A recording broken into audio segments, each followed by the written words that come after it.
Okay, so if you are watching this VOD, video on demand, in other words, you're watching this not live, skip a few minutes ahead because I always take some time to set up, make sure people can hear and see me, and you don't want to be, I mean, if you're not live, you don't need to get the burdens of the first few minutes. So skip ahead, we'll get started. It's day 5 feather, but until then. Okay.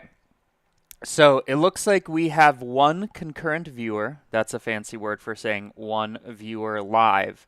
I'm giving you a responsibility. So if you are watching, it is you. Your responsibility is to say, can you hear me? Can you see me? And is everything synced up? And I'm not going to start until I get that because I don't want to, stream muted, essentially. So once I get that, I will begin.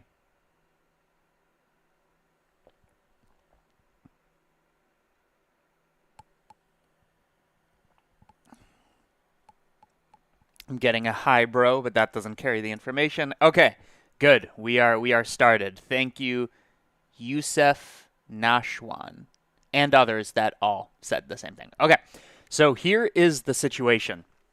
We are on day 5. I know it's November 4th, but I'm doing everything a day ahead. We are on day 5 of Nodevember.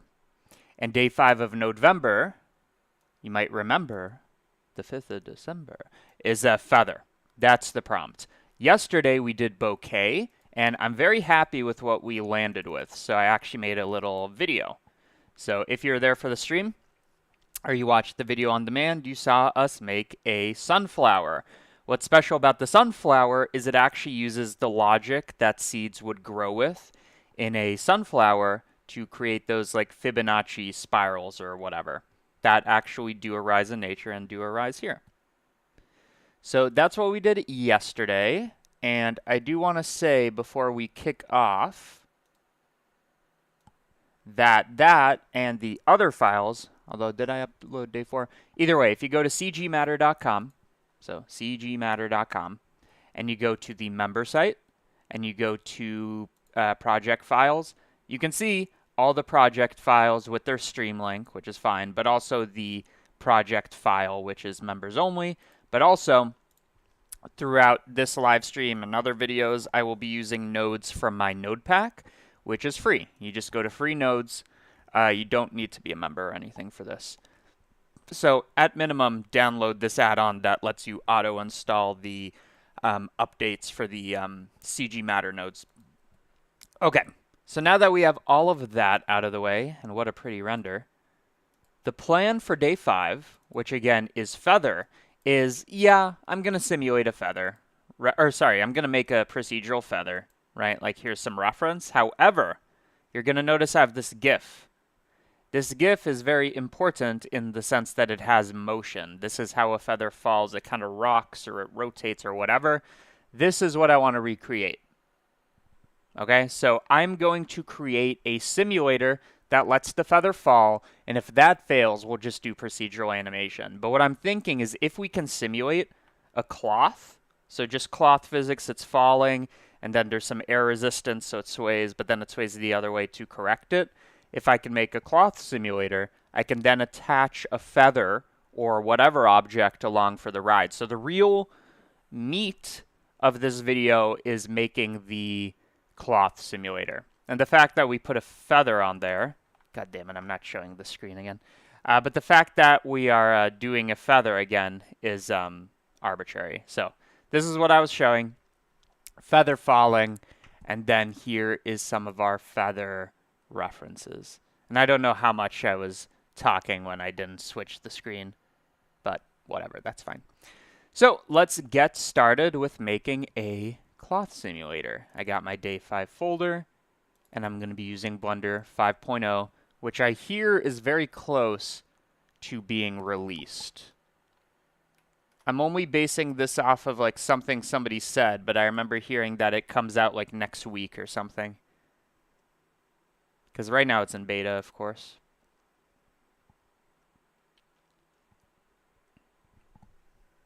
There we go. So maybe it'll come out soon. I'm not really sure. Anyways, let's make a cloth simulator. So I'm going to save this as Nodevember day 5. Nodevember day 5 feather. Go into my tutorial workspace. And let's begin. So what is a cloth simulator? I've made this kind of thing before vaguely, but I don't think I've ever explicitly made one with like angle constraints and everything. So let me just hide this instead. A cloth simulator is we start off with a piece of cloth, which is really just a grid of points connected by edges. And importantly, I guess they also have faces, and we'll talk about that in a bit. So we have a grid of points. Each point can be treated as a mass that is subject to gravity, which then drags along its edges and faces. And not only do the points move, but their connecting edges, right, like these links, can be treated as springs. Those springs come along for the ride, but they're only so springy. In other words, if I have these 2 points here, and then at some point during the simulation they're here, that was a big stretch, and they will want to do restitution. They will want to come back to the middle. Identically, or similarly, if they compress, they'll want to expand. So these springs want to maintain the same length. These point masses want to, fall. And then the faces, depending, like that's enough for a cloth simulation, but I might make it so that the faces kind of keep the same angle, right? So if I have a 3-dimensional face here and a 3-dimensional face here, kind of like I opened a book or something, the angle between these, which is going to be the dot product, I might want to keep that the same. So maybe they have a desire to stay flat or something. You do all that, you get a cloth simulator. And then, there's specific things you can do with the self-intersection and stuff like that. So that is the plan. Okay. Random feather fact, having looked at it through a microscope, the feather hairs look like tiny feathers themselves. I didn't know feathers were fractals. That I actually do want to look into. And since we're about to start, let's do that right now. Put that to the test. So this is a feather under a microscope that do indeed look like feathers themselves, just a bit sparser, like strands. Interesting. Okay, let's begin. So we have our object, and I want to start off with some kind of like cloth representation. That is going to be our grid. Let's make sure that's unhidden. And I want this to, importantly, have some geometry to work with. So I'm going to go 6 by 6. It doesn't need to be anything crazy. Note that this has points, edges, and indeed faces. In the beginning, I want to store how long those springs or edges are. So I'm going to store a named attribute on the edges. I have an edge length node, cgmatter.com. And that is something I want to store. So I'm going to call this length. Other than that, do I want to store anything like the angle between these or the orientation? I don't know. We can come back to that. So for now, let's skip the angle constraint. What I want to do is I want to make a simulation that's super, super basic. It just moves the points according to gravity and maybe some other rules. And then it resolves the constraints where the edges have to be the same length, whatever. So the way I like to simulate this is with position-based dynamics, which basically says we have a position, and then some time elapses, and then there's a new position. The way we calculate for this position is we look for the acceleration, which will usually just be gravity, but I might have some air resistance. We're going to take that acceleration and multiply it by the change in time, so every frame, and that's going to give us a velocity. And if we take that velocity and multiply by a change of time, that is going to give us the new position or the change in position. So in other words, if we know the acceleration, we can work backwards. And there's actually a lot, this is a dense body of research, but there's a lot of ways to do this called like integration, where we figured out step by step by step. And one of the coolest and most stable ones is called verlet integration. If you saw my CG cookie course like a year ago or whenever that was, that's what I was talking about. So there's all these ways to do it, but the equation that we like is this one. This is the most important one. All it says is instead of taking acceleration and multiplying by delta time to get velocity, yada yada, it's saying there's a shortcut that lets us not even use velocity if we don't want to.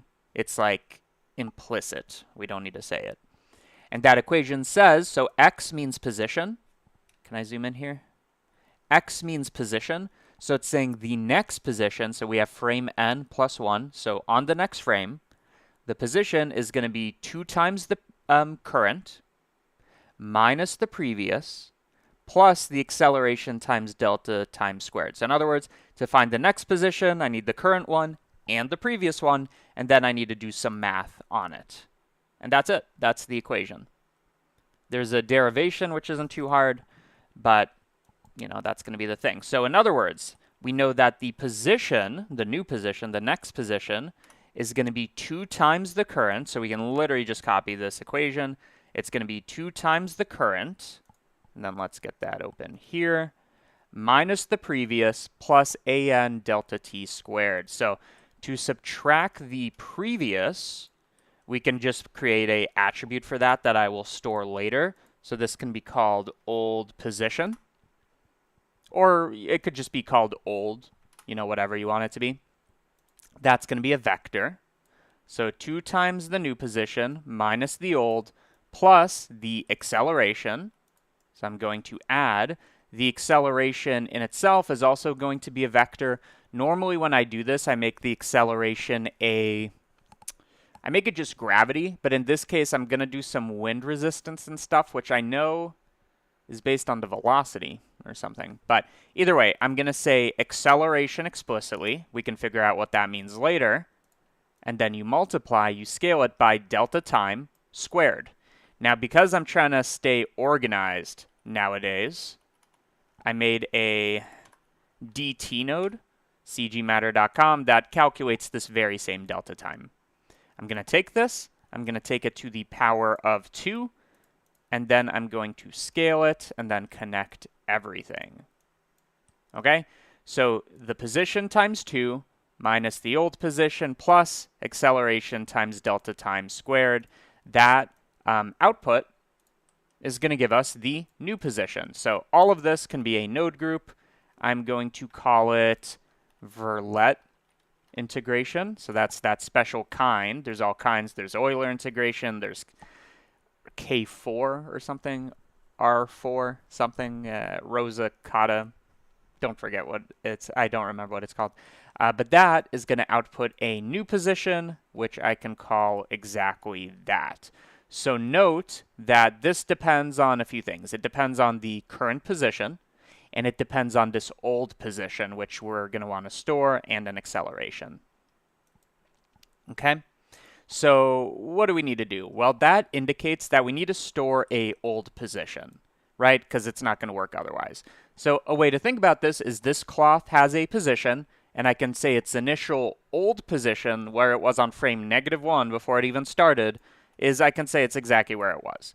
So what I mean is I'm going to store old, which I believe is what I called it. Maybe I'll call it old position so I can remember it. So I'm going to call old position a vector that is stored at the position. So in other words, on frame 1, the position is what it is, and then the old position is also the same thing, meaning the difference between them is 0.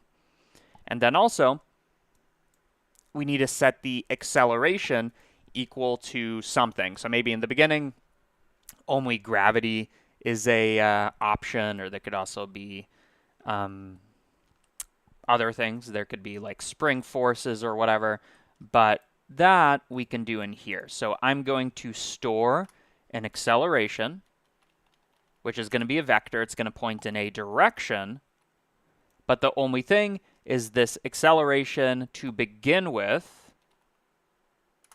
is just going to be -9.8, which is the gravitational constant on Earth. So in other words, what I'm saying is gravity, acceleration is just going to be gravity. So this can be called set acceleration. Amazing. So we set our acceleration. We then have this verlet integration that will tell us what it's going to be on the next frame. And that really shouldn't really be dependent on the geometry. It's just a whole bunch of fields and stuff like that, which is fine. And okay. So we are going to set the position to this new one. So remember, all this tells us is what is the next position going to be. But before we do that, we want to store the old position. So in other words, we have a state of being, like this cloth. Inevitably, it will go lower because of gravity, and that's going to be determined by this verlet integration, its new position. But on the next iteration, where I go on the next frame, we need to store this old position. That's what the equation tells us. So I do want to store that. So a good way to do that is I could either do like one of these like capture attributes, and that, capture attribute can capture the position. And this is before I modify it to make the new one. So I capture what it is before, and then I store named attribute. That would be the old position as a vector being this. That's probably the most obvious way to do it. And let me clean this up a bit. I don't need to see the named attributes. So what this is saying in essence is that we first of all set an acceleration, then we capture our position before we do anything to it, then we nudge stuff and say, remember that old position, so that you can go back to a previous iteration. That's probably the easiest way to do it. Or we could store it here. But then we have this issue of verlet using that old position. So I'm just going to do it like this. I feel like this is the easiest way to go. So this is going to be our old position, which I can make a node group that doesn't need almost any of this. Doesn't need the selection, doesn't need the name, doesn't need the vector. So this can be called store old position.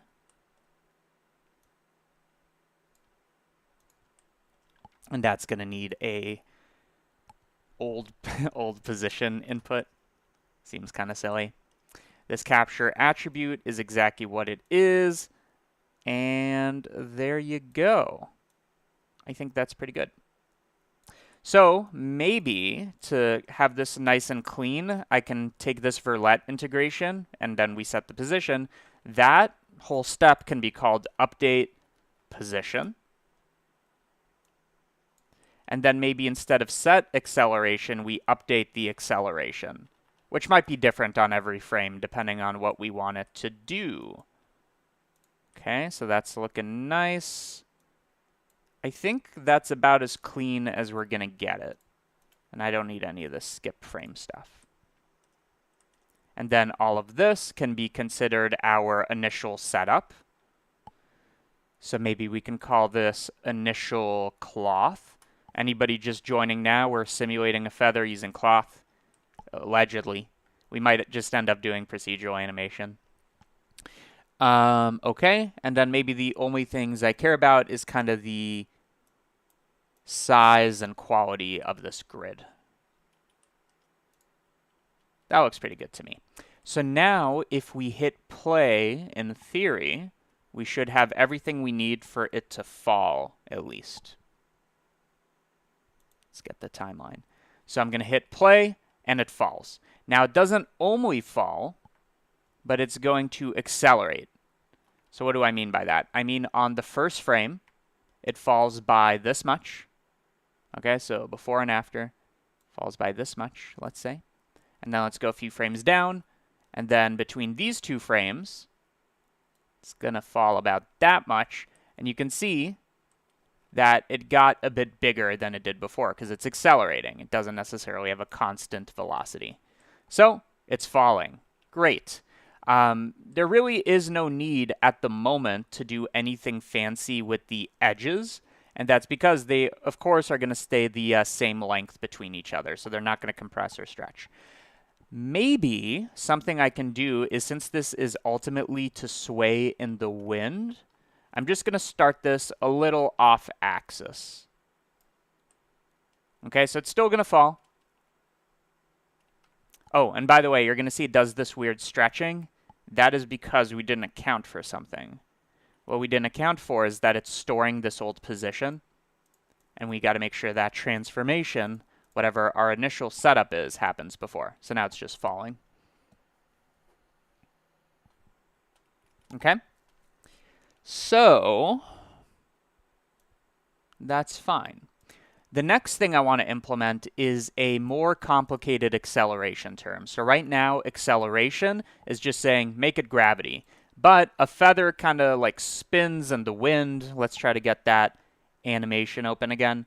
So I'm just thinking like that Forrest Gump intro with the feather. So you can see it's kind of like rotating back and forth because first the wind resistance pushes that way and then it tilts, so it accommodates over and over and over again. How do we at least approximate? I know it's velocity based technically, but how do we approximate the acceleration due to wind resistance? So that's its own force. Well, I want you to imagine that we have a grid falling directly downwards. If it falls directly downwards, it's trying to push all this air around it so that it can make it all the way down.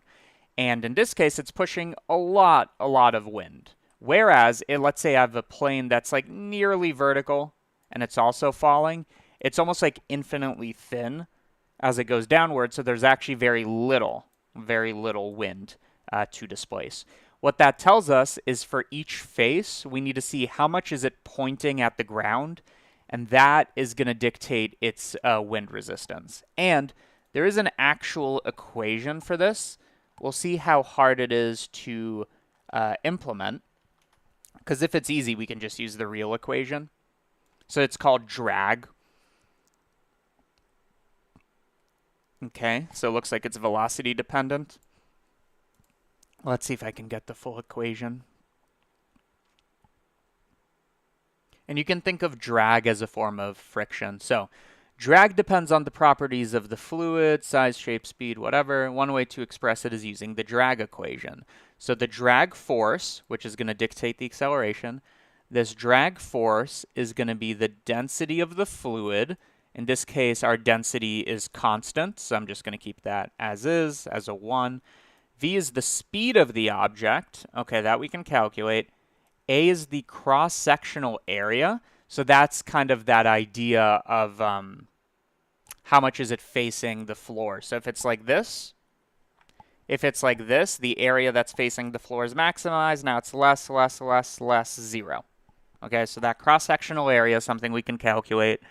And then CD is a drag coefficient, which just tells us we can make it strong or weak. It could be 0, 1, 0.5, whatever. Okay. Okay, so what this tells us is all we need is the velocity of a point, which is easy to calculate, and also its cross-sectional, or how much is it facing the ground area. So let's try that. I guess we can do it with velocity.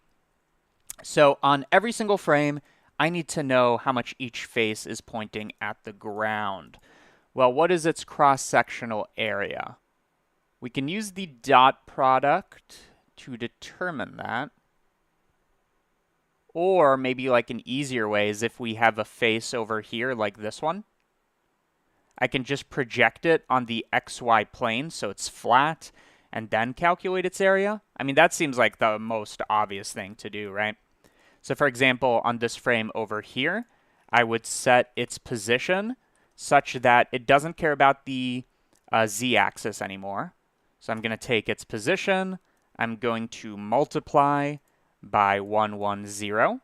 So that's going to flatten it, and then I can take its face area, which in this case isn't just face area, but cross-sectional area, and I can store that as like, I don't know, we can just call it area in this case. And that's going to be stored on the faces. And we want to make sure that it isn't necessarily like storing it on this, but rather, and I'll explain this in a second, I'm going to sample the index of this we are going to sample the faces, and specifically, I'm going to sample the area for its own index. That is going to be the new area for this. Okay, so let's talk about what I just did, because I did it silently. Not violently, just silently.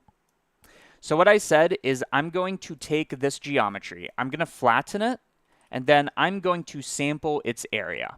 And I'm going to put that on the original geometry. So the original geometry is still diagonal, but now we're storing the area from here, if that makes any sense. So maybe all of this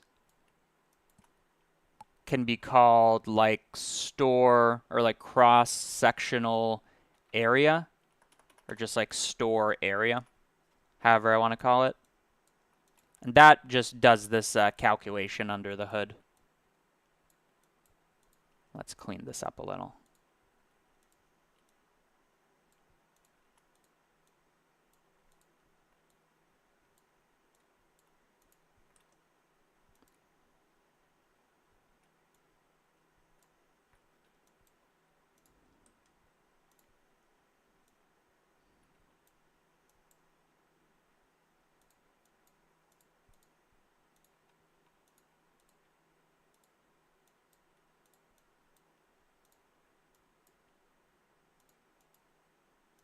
Okay, and as long as we store all of this on faces, we are good to go.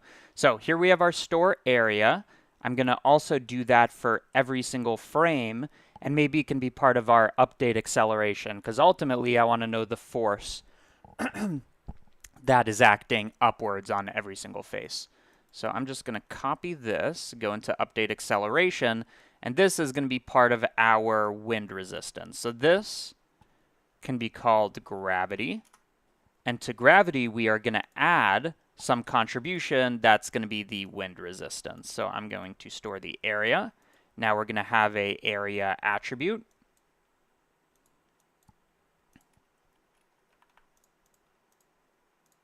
And then we just need to calculate how much does it affect. Now, you might remember from that equation that it's dependent on its velocity. In other words, if something's falling fast, it's going to get more air resistance than if it's falling slow, which makes sense. It displaces more air, so it should be dependent on how fast it's going. And even though verlet integration specifically does not use the velocity in the calculation, it just updates position using two other positions, we can still calculate the velocity as a thing, right? And that velocity is just going to be the current position minus the old position, which is also something I have stored. Now, something we're going to need to think about is domains, because this is on a vertex domain, this is on a face domain. We'll think about it later.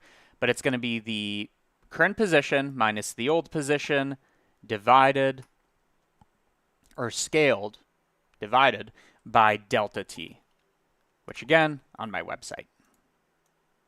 So this is going to be our velocity. And what did the equation say? I don't remember. Drag force. I think it said you square it or something.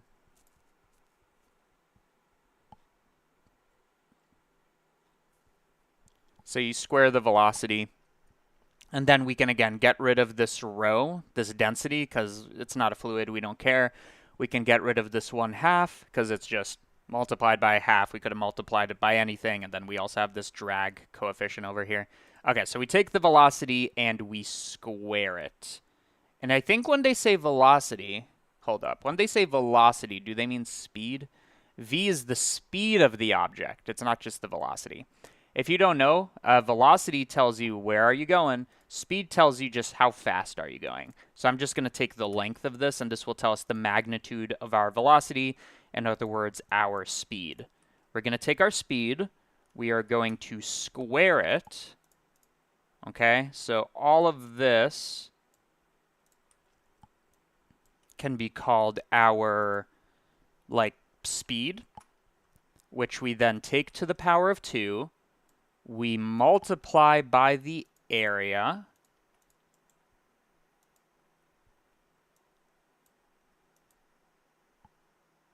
Yeah, we multiply by the area, and then we can treat this. I think in this case, it's kind of like a silly way to do this, but we can treat this as a force that always acts upwards. So it's moving down and it's pushing it upwards. Now, the reason I say that's kind of silly is I guess you could have drag in any direction, right? Like if I go to the side, I'm pushing air. If I'm going up, I push air. And that would affect the cross-sectional area, but I think I can just do an approximation here, okay?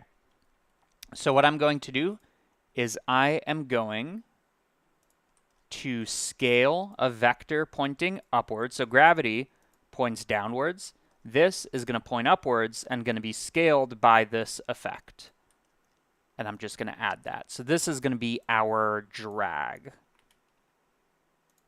And the only thing we're missing here, by the way, is we had the freedom to pick a coefficient or kind of like a strength of this. And there's no reason I can't do that here. So I'm going to make a kind of like a strength parameter of the drag. And yeah, so let's see what happens. So it falls. Fine. What happens if I make the strength like 20? Okay, then it falls slower. What if I make the strength like 100? Yeah. So you can see how it's falling, but then it kind of reaches, this is what's called terminal velocity, by the way.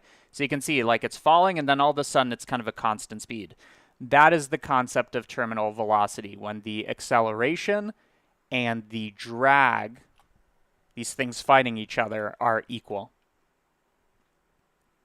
So, and then it's a constant velocity because the acceleration would be 0. Okay. I think all of that makes sense. The only thing, again, is that cross-sectional area idea, and then maybe some domain stuff. So let's just check one more time. We have the speed. We take the power of 2. We multiply by the area, multiply by strength. The only thing I'm not sure about is, do we want to evaluate this specifically on the point domain instead of the face domain? Or does it like automatically like interpolate between these? I don't know. I don't care. How about that? So again, it's going to hit terminal velocity. And I guess one thing that's to note here is, even though this started off kind of rotated, it's still like planar. It's still planar, which means that all of these faces overall have the same normal, which means they're all going to have the same air resistance. So maybe something to consider is, do I want my initial cloth to be a bit more interesting? In other words, I have a grid, I rotate the grid, but then maybe I also distort the grid. That way not all the faces are facing the same way.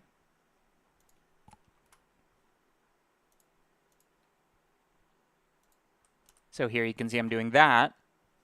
That should create more interest, where yeah, now you can see different parts are being affected differently. Okay. We'll keep that. And generally, what we're going to do is we're going to make this vaguely in the shape of a feather, is what we're going to do. But one thing I want you to notice is now it's doing something more interesting. However, over a lot of time, there we go. Over a lot of time, you're going to see that the edges can now stretch. That's not something we want to actually happen.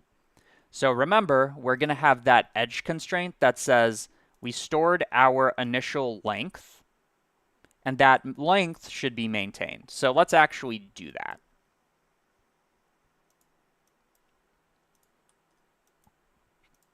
To do that, here's how I want you to think about this. On every frame, we calculate an acceleration, we capture the previous position, we update it, and store it.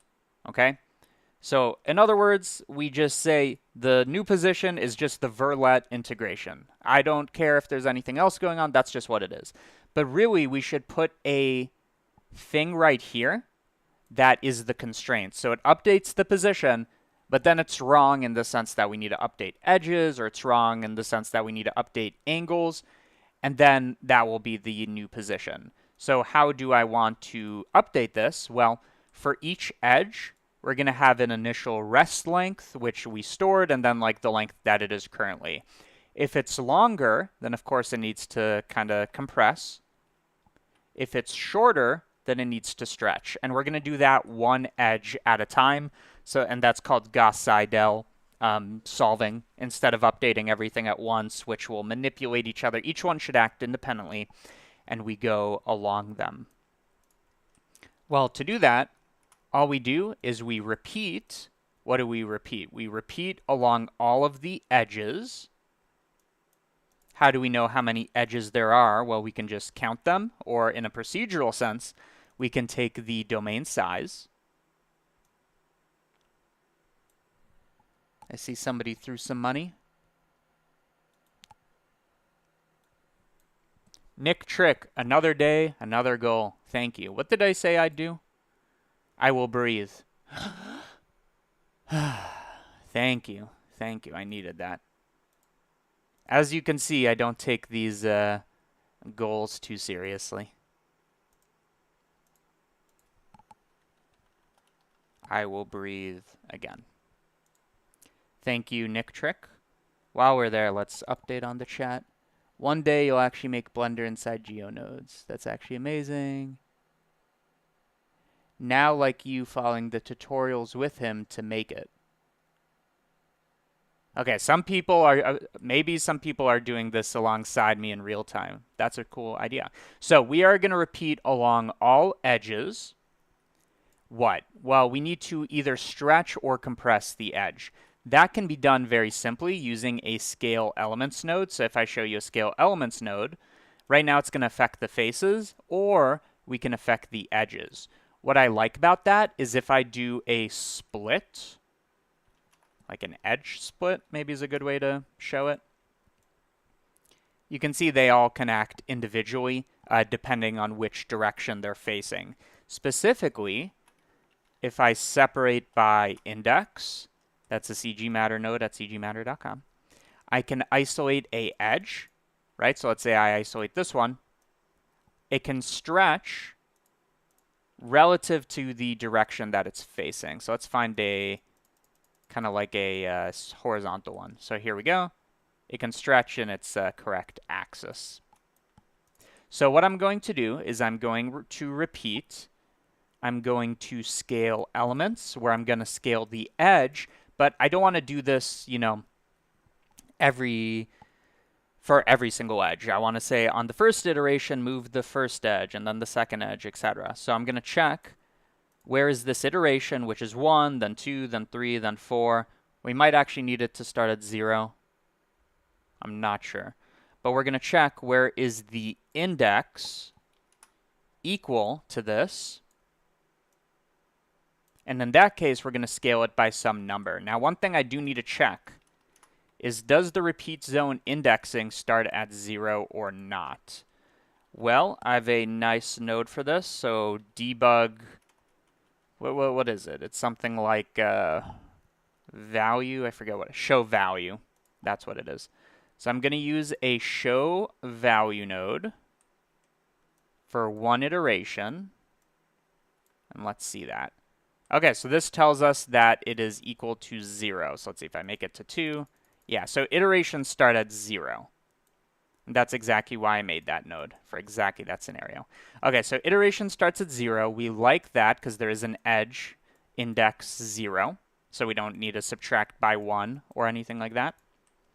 And then for that one, how much do we scale? How much do we compress or contract or whatever?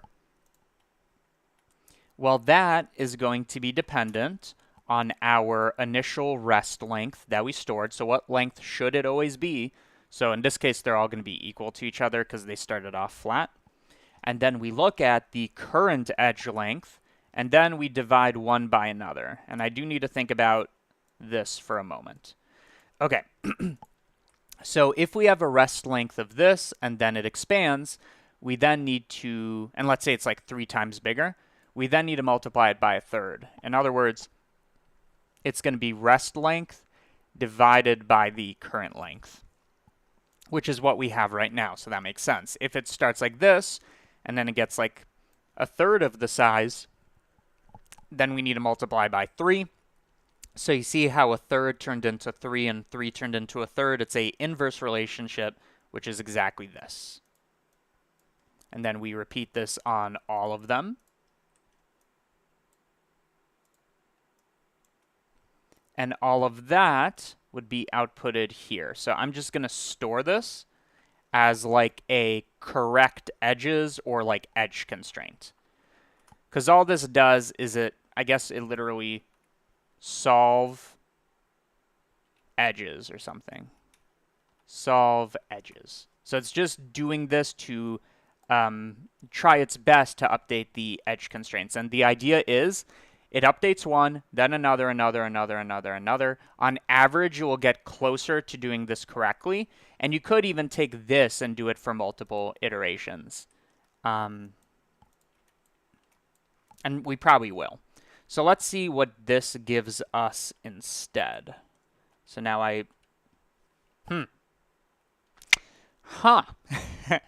So clearly that is what I meant to do. Let's think. So we update the position using this verlet integration. That's fine.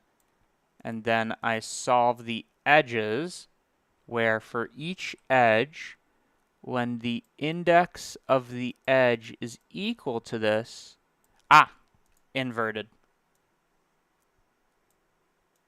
Because this is our rest length, this is our current length. Let's see. Did anybody catch that in the chat?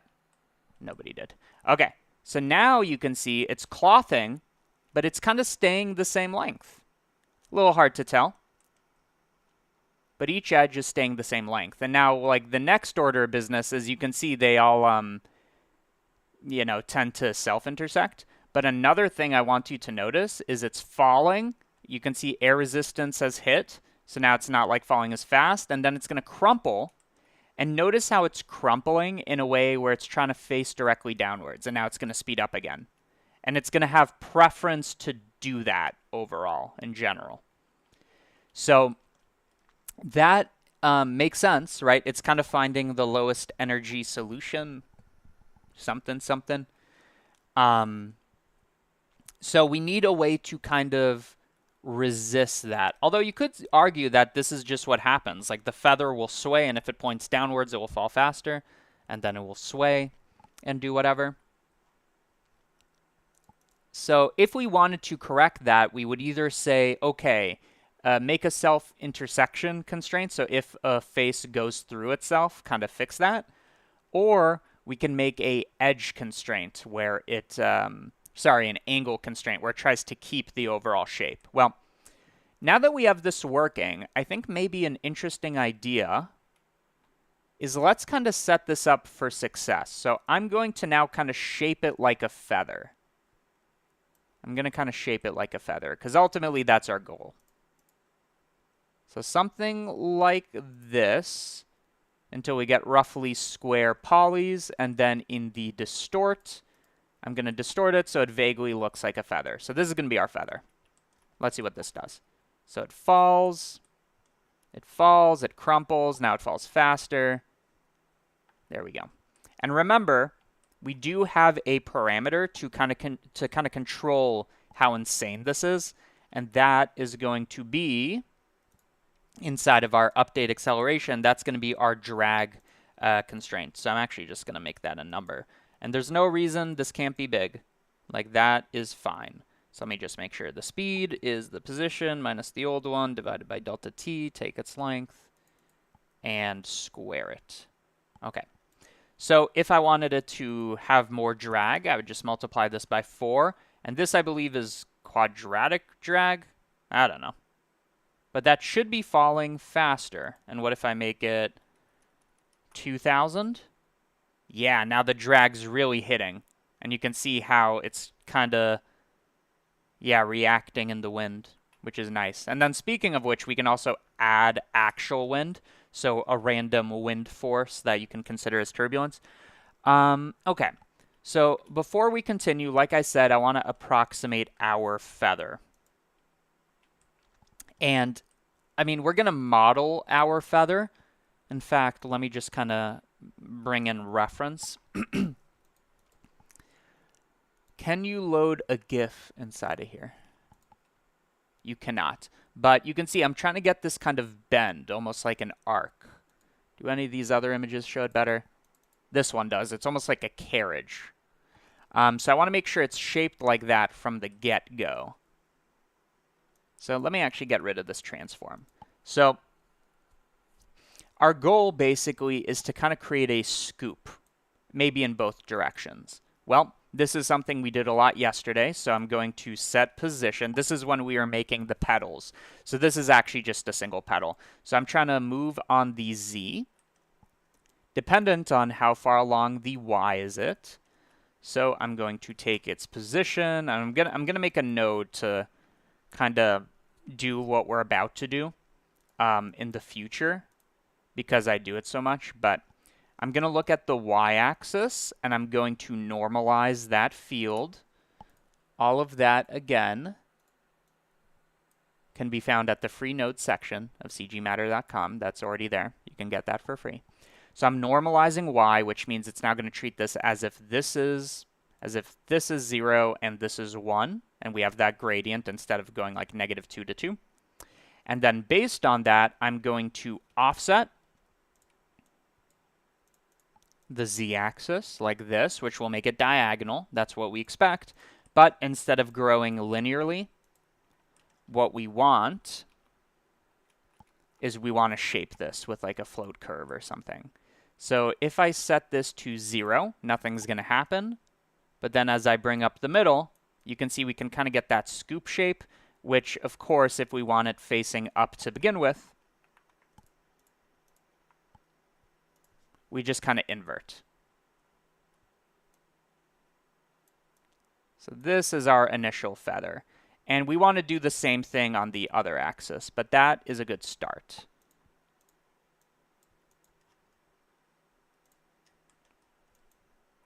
So this is kind of like our shaping. And then on top of that, we could add a distort, so it's not perfect, but that should be really subtle.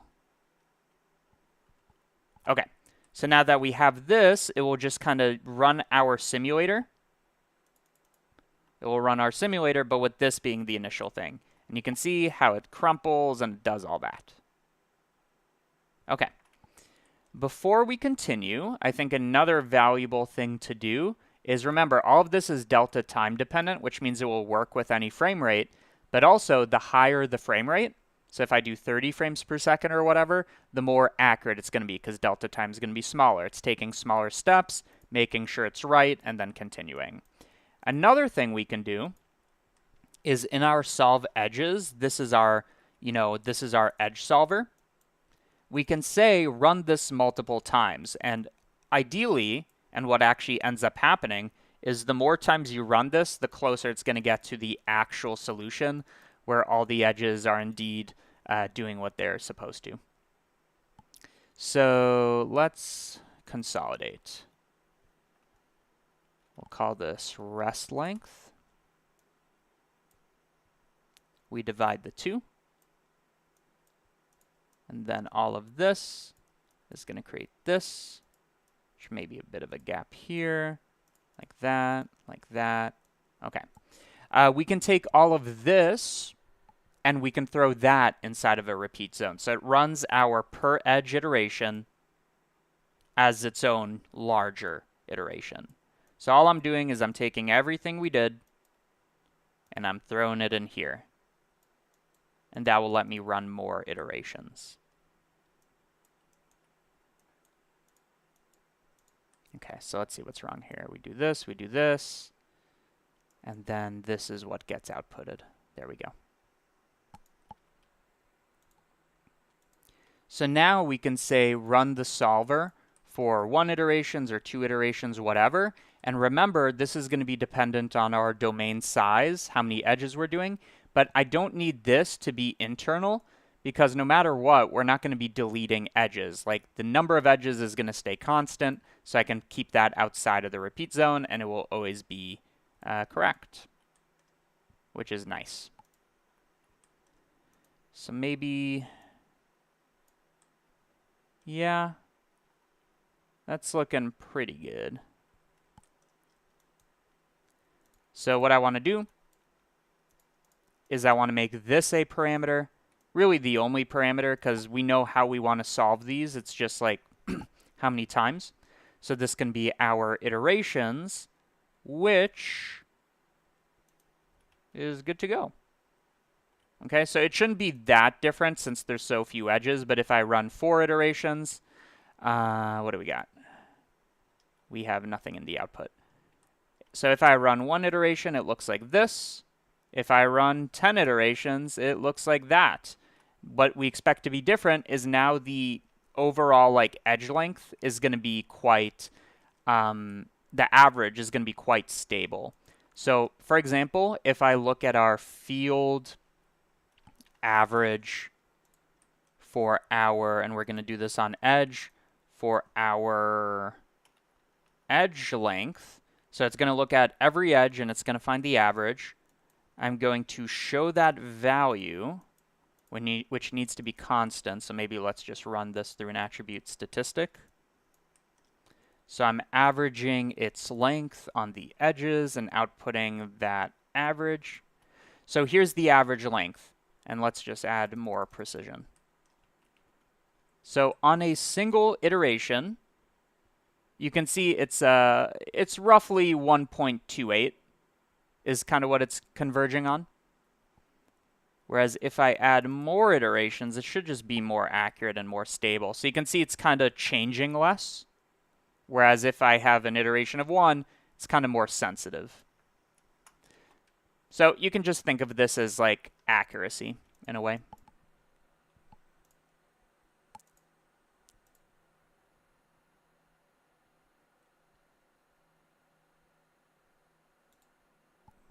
Okay. So now the question is, where do I want to take it from here? Do I want to add wind? Do I want to add substeps? Do I want to, I don't know. Do I want to like do the edge constraint? Do I want to shape this? I think I'm going to shape it. So we did this carriage, and I also want to do this carriage here. So I'm going to do it like that. So inside of our initial cloth, I'm going to do exactly what we did before. So we shaped it like this, if you remember. And I also will do this on the y-axis, I believe. So, or on the x-axis. So I'm going to do the same thing. I'm going to look at the x-axis here. And maybe I could even run the exact same float curve. We'll see.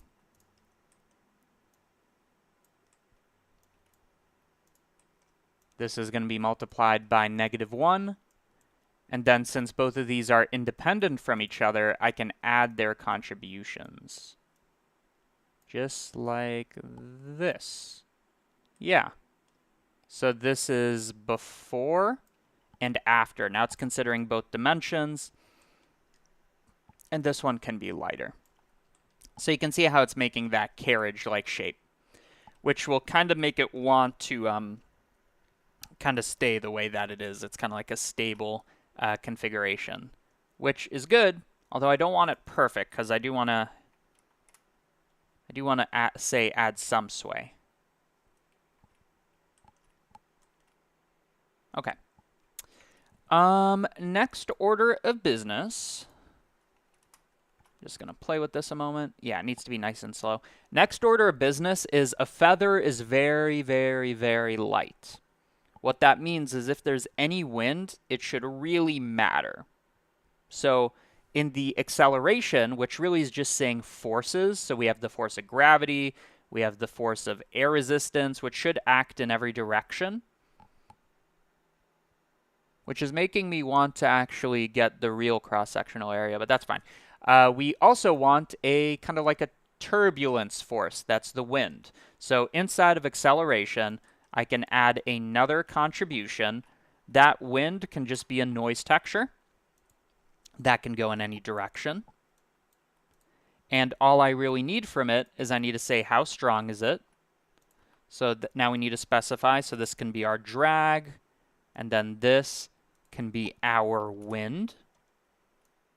And how long have we been going? Not even an hour, and we have a full-on cloth simulator. Not bad. So we have the thing, we have our wind, and the wind should probably be changing over time. It's not necessarily a constant field, I'd imagine. or really it just kind of shifts. The wind kind of moves rather than like be fully random.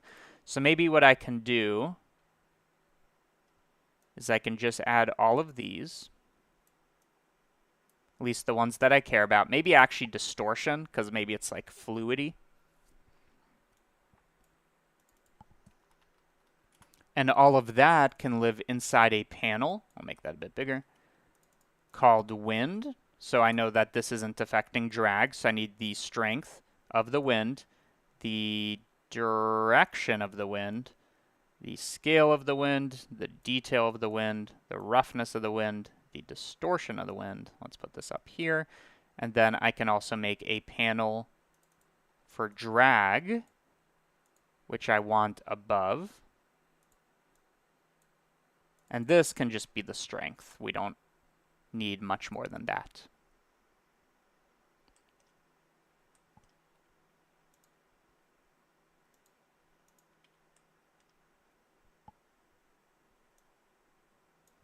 Okay. So now we need to play with this. So there you go. So here you can see the wind doing its magic. I do want this to be not normalized, so it can go positive or negative. Let's see. Yeah. So that's our wind. And we can, how do I want to change this? Let's make it so that it's a tinier scale, so it's more stable. And what happens if I make it 10 times stronger? Yeah, then the wind, it's like blowing in the wind. It really is. Woo! And then it was shot up. That tells me that let's make the wind, it's mostly like tangent to where you are on the Earth. Usually wind doesn't point down. It can, but usually it's like left and right, up, forwards and backwards. So I'm actually going to multiply this by 0.1 on the z. Yeah, that's the thing. You never see wind. You never see wind go up or down, not frequently. So there's kind of like our feather in the wind. Maybe let's make the detail low, and maybe let's make the distortion higher. Yeah. And you might be wondering, how does all of this turn into a feather? And we might add edge constraints because it's kind of changing shape quite a lot. But what we're going to do is we're actually going to make an object like a cube, and we're going to find a way to attach this for the ride. So we're not actually going to simulate the feather. We're going to simulate an approximation of the feather. And maybe a good way to give this strength, by the way, is you can take this, and remember, all of this, the shape, is dependent on the edges. So if I was to, what am I doing? Why is this in, hold up.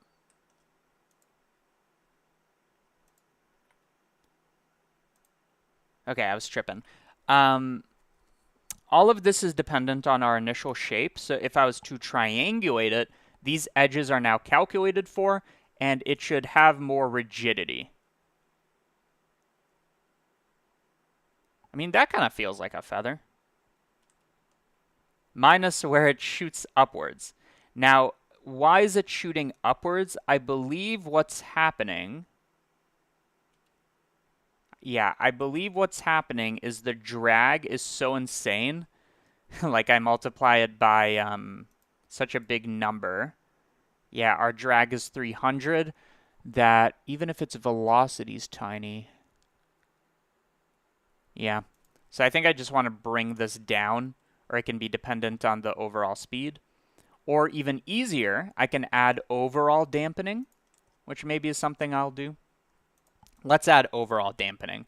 So notice that we added, get more organized here. We added a drag force, which is just kind of relative to its motion. We can also add an overall dampening where any velocity, I don't care why or where it is, just gets multiplied by 0.99. It loses 1% energy all the time. Now that's a bit awkward because we're using verlet integration that, explicitly does not have velocity. But remember, our next iteration Like our update position is fully dependent on its current and old position. That's what that verlet integration is. So therefore, if I change the old position to say, actually, it didn't go as far, that's kind of like a dampening. So in other words, if I have a point over here from the previous iteration and a point over here, so I'll call this n minus 1 and then n, you can see it has this trajectory. So if you had to guess, where is it going to be next? It's going to be here, right? That's where it's going to keep going, and that's n plus 1. But what if I pretended, and we have all of that, what if I pretended that this is the truth, but actually I'm going to say, actually, n minus 1 was much closer. Well, now it's only going to go this far. So if I pretend like the old position was somewhere else, then I can, start doing stuff. So inside of this old position, what I can actually do is I can mix the vector with its current position. So how do I want to say this? If this is equal to a really big number, the old position is going to be much closer to the original. In other words, it's going to be dampened a lot. Like, we should not expect this to really move at all.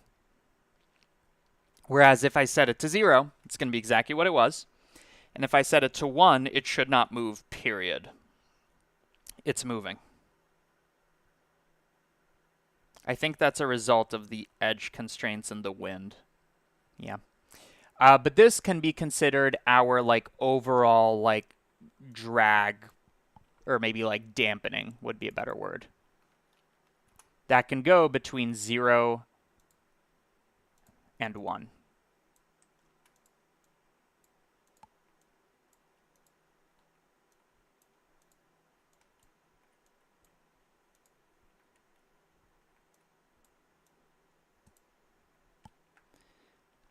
Okay, so that is going to be the store old position. And again, originally it was equal to 0. And we had that issue where, let's see, it's playing, and then eventually it shot up, I believe. There we go, boom. Or what I can have is I can add 10% dampening, and then we expect that to be much more stable, I believe. Yeah, it's just falling. So even if it's 5%, that's quite effective. How much do you plan before you stream? I have the idea before I stream, and I think, how would I do this? If I know I can do it, then I do it. I don't actually try it yet. Okay. People are saying make it crumple a little less. So the best way to make it crumple less is to say keep those edges, roughly the same angle. So if these edges are flat and then through the simulation at some point they're like this because of the wind, they should just kind of go back, and that's what shaping is. However, is there a way to do this using only the edge constraints? Yes. Yes. So imagine we have this. This is our true shape, but I take these corners and I connect them. Now, all of the sudden, with these extra connections, they can't start going wherever they want because they still need to be subject to that constraint. Now, if this sounds familiar, there's a reason why. You're going to look at bridges, and you're going to see that bridges, this isn't a great example, but a lot of bridges have all of these triangulations and all of these connections, especially, it's a great example, actually. Eiffel Tower. It has a stupid amount of connections, and you can think of each connection as an edge constraint that enforces rigidity. So the connection points are what preserves angle, and that's fine. We don't care about that. But we care about all of this meshing, kind of like scaffolding.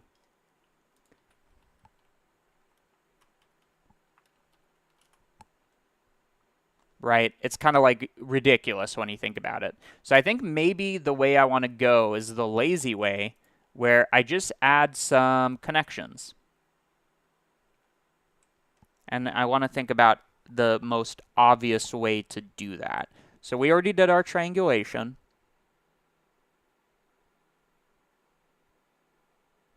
I wonder what would happen I wonder what would happen if I run it through my cgmatter.com solidify node. So the solidify node just gives it thickness, but in the world of simulation, what it does is it gives you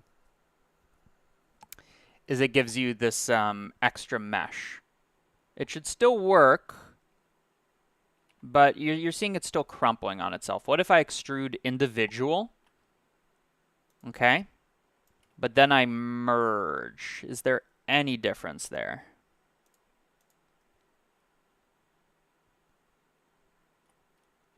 Probably easier to tell in solid view.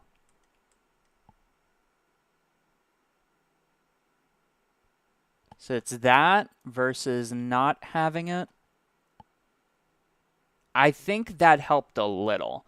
But the best thing we can do is if we're going to add edges, we want to add them to very far away points. That's what's going to give it maximum rigidity. So I could either do this manually, and maybe I will, or I could make a system that looks for its like furthest away neighbor and connects them. Or I can just have random connections. That would be even better. Well, let's try first of all just connecting the corners. So what I want you to notice is if I separate by index, cgmatter.com, last live stream, the most people that have ever joined became a member. If I separate by index and I look at the points, so you can see I'm looking at every point here, the first point is going to be this corner. And then the last point, which is going to be this one, is that the last one? Is going to be this corner. In other words, if I look at the minimum and maximum index, then those are the ones that I can join. And I think that can happen before or after distortion. Maybe. So let's try that. Let me try to just add a single constraint. So I'm going to add we just need a line. So let's do a mesh line with only 2 points.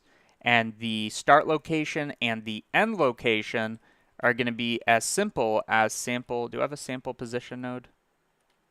What do I have? I do not. I should probably have that. I have get position. What does this do? Oh, I think this is what I want. Okay, get position node. I take this. I look at its position at index 0. So now it starts off at the corner. And then to get the other one, I need the index that is the largest, which is exactly the domain size. We might need to subtract one. So I take the point count as the index. I connect here. Okay, clearly that's too big. And I'll explain what I'm doing in a second. But I subtract 1. So let's see. Before, after. That, I believe, is not correct.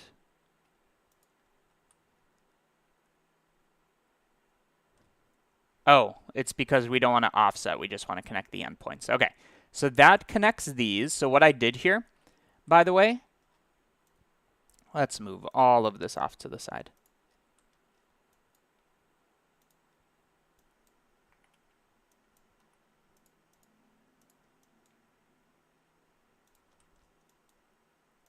What I did is I said, I want a mesh line. I say, where does it start and where does it end?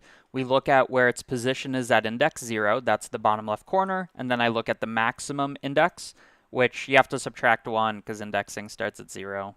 Whatever. There's one more point than there are indices. You connect those. And then to join them, I don't just want to join, but I want to join where they're actually connected to each other. So I want to make sure I merge by distance. So now this edge should actually matter. And note that it's going to be much longer, but it doesn't matter because we account for that. We store the length and then we correct it proportionally. So let's see if that adds any rigidity. So note, it's going to be kind of hard to see, but note that that edge is staying there and it's staying long and it's keeping its form. And now that I thought about it, I actually have a great idea to actually show this without chasing it in the camera. How about we keep its, nonsense, but we always move it to the world center? How do I intend to do that? Well, I have a center of mass node that takes in a geometry and tells me it's center of mass. And then I transform it not by the center of mass, but by the inverse transformation. And I saw there was a paid comment in a moment. But now this is doing its thing, but it's staying here. So I think that's pretty good. It's generally keeping its shape, and the more scaffolding we have, the better, right? Okay. Let me see the thing. Okay, any news on Curvify? We still waiting on an update. No news. It should all still be compatible. So it came out a while ago, so it's like version, it might even be version 3 point whatever is the native Blender version. It should still all be compatible. I haven't done an overhaul yet. My main thing, and honestly, my main focus is the camera tracker. So right now I'm actually working on V4, and I can actually show some of that documentation. So also thank you for the money, but let me see if I can find some documentation for you. So if anybody knows, I'm making a product called Camera Tracker, and version 4 is almost out. You can see some of these videos are missing, but I'm making much better documentation, and it has a much better UI, and it should be more stable. So no, I'm not working on Curvify at the moment, in truth. I did so many updates in the beginning. Like, I forget how many tools there are, but it was however many tools for like 30 bucks, I believe. So thank you, Sam Render. And I guess I will make another thing. Oh, and I said I would breathe. Thank you. I will breathe a third time. If that's not an incentive, I don't know what is. Okay, so you can see how much rigidity that added. And by the way, this idea right here, I know I'm giving myself, like, I'm patting myself on the back. It's that Obama putting a medal on himself thing. But I can call this, like, center visualizer. And this is going to be a great way to see the rigidity of this. So note that this is what it would look like. And I should clean this up. But this is what it would look like if I never did that. Okay? Whereas if I do add that just one piece of scaffolding, already much more stable. And I honestly don't want it to be 100% stable because I want it to be able to rotate and flip. But maybe I add like one more piece of scaffolding among the other corners. Because I feel like that's kind of the main thing that keeps its bowl-like shape. Because you're right, it doesn't change that much.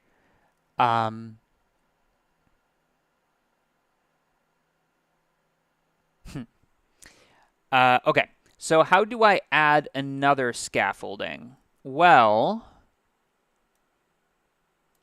you could think of all of this nonsense as our like edge creator. So how do I want to do this? I'm going to take this and turn it into a node group. I'll call this scaffolding. And what it should do is it should connect one corner to another. Now, as for what corners those are, that's dictated by these indices. So we have 0, and then we have the domain size minus something. It's kind of like a icky way to do it, but it's effective enough. Like, it does everything it needs to do. So we'll just say that's enough. So we'll do this right here. We'll do this right here.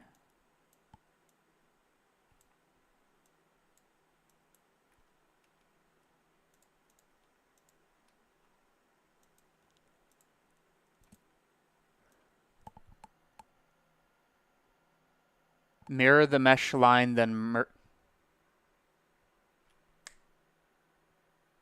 But you're right, though. If I do it before the distortion, the thing is, the only advantage of this approach is it lets us connect any 2 points, and then we can like repeat on this. But you're not wrong. I want to make that clear. You're not wrong. Okay, so this should be a single value. This should be a single value. Why is it not showing? Not hide-in modifier. What is the difference between these? So this is going to be index 1. This is going to be index 2, and the difference between these is we do not have a default value. Okay. So all this does is it creates scaffolding where I can connect any 2 points. And really, this is weird in that it is a subtraction. It's not really what it's supposed to be, but that's fine. So I'm going to make another scaffolding. I'm going to join that, and I'm going to visualize this. And then this scaffolding can go from some other corner. So how do I? It's kind of hard to see, but that's fine. Okay, so now we're at one corner, and now we need to find the other corner. Okay. I don't know if you can see, but I got that X going. That's joined, that's merged, and now it should be stronger. And we don't need a conjecture because we have that center visualizer. If I turn this off, yeah, there we go. We have that center visualizer, and now it should really keep the shape, or at least it should try to.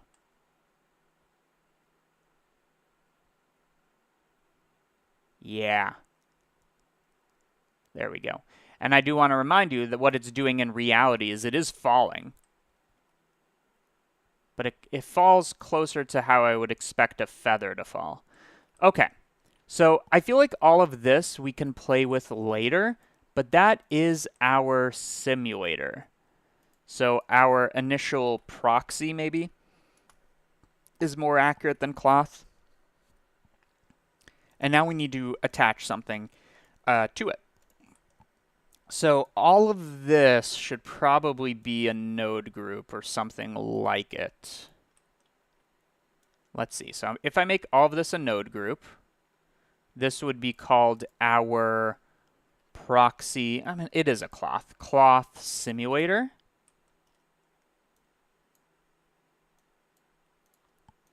And this could be our initial cloth. And then if I did that, it's much cleaner.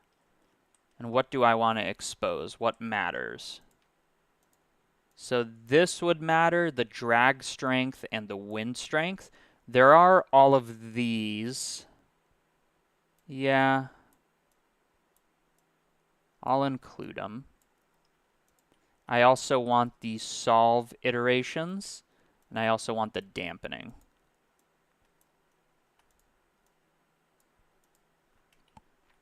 And then the only bummer about this, which is probably the way to go, is we need to name these. So this could be our edge solve iterations. This could be our dampening. I need to make a wind section. That wind section has a vector that can change over time. It can have a scale. It can have a strength. And we got to make sure we have the right strength here because we have two different kinds. So this strength up here should be the drag strength. And maybe I can make a section for just like different kinds of dampening. So maybe like stability. And there can be the dampening, there can be the drag strength, and there can be the edge solve. So drag strength, dampen strength, edge solve iterations. And that should take care of everything. Let's just clean this up. And I do want to remind people, all of this, once it's done and I do a render, is going to be available at cgmatter.com. Member only for the Nodevember, which is going to end up being 30 project files that I'm taking the due diligence. I am actually making them nice and readable, nice and legible, and clean. I don't always do that.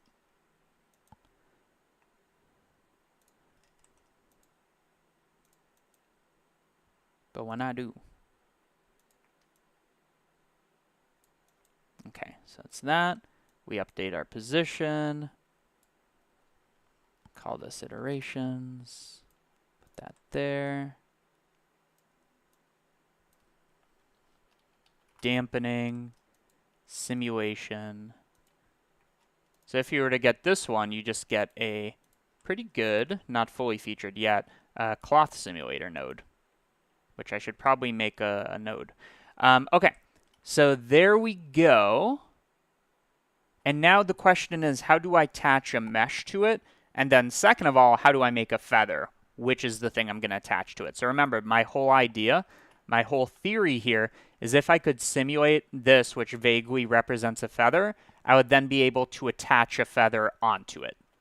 That was the idea. Well, we already know that if we have an object, I can definitely put it where it is using like the center of mass. But let's do that in practice. So let's say our object is a cylinder. Okay, so a cylinder is what I want to attach to this. Well, first of all, I'm going to make sure our cylinder roughly matches the initial shape. Otherwise, it's going to look wacky. Okay, so the cylinder is what comes along for the ride. To do this, I need to have it locate and rotate to the right place. Not scale, the scale's constant, but that's the only thing we care about. Well, we know that the locate part's pretty easy because I can just transform. So this is our initial thing. I can just transform the geometry based on its center of mass so that it follows its center of mass, and that's called its centroid. And it is the most efficient way to position the thing. So now you can see it's moving with it. Easier to see this way. It's moving this with it, but it's not rotating with it. And now the question is, how do I want to do the rotation? There's a few ways to do it. What I was hoping for is that I could look at the normal vectors and kind of find the average of them and say that's kind of the way that it's pointing. I don't think that will actually be enough. I think we need quaternions, but I would like to test that. So I'm just going to put this over here and save it. So this can be our feather, which of course I'm going to change later. And this can be called move centroid, and that is a solved part of the problem. The hard part is how do I, do the rotation. So this is our feather. This is our simulator, and it's going to output our feather. So what I was hoping is that I could take the average normal.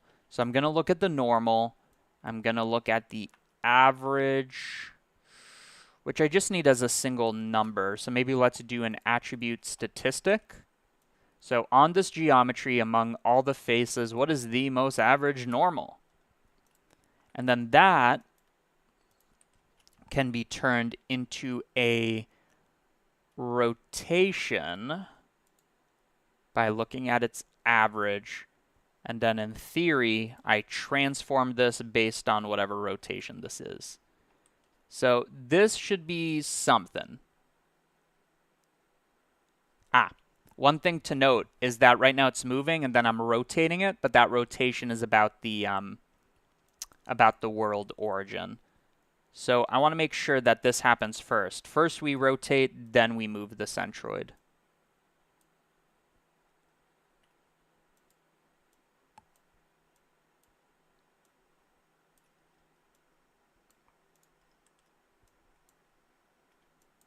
Okay, so I get its rotation, and then I rotate, and then I move about the centroid. Let's see what that gives us. Ah, and I plugged in the wrong thing. So this should be the feather. So right now you can see it's vaguely oriented, but it's missing that Z. And I wonder if there's something I can even do about that. So you can see it definitely like cares about it. Oh, wait. Yeah, it's just missing one like axis of rotation, if that makes sense. So if I was to hide this, you can see it's vaguely rotating with it, but among its axis of rotation, it doesn't orbit, if that makes sense, right? So right there, you can see it rotates, but it doesn't capture that. So its average normal is in this direction, but we don't have that angle. So we need a different way to do this. This is a good starting point. We could actually build off of this, but let's see if anybody has ideas. Attaching a mesh to easy maybe, but with the raycast node or with sample index.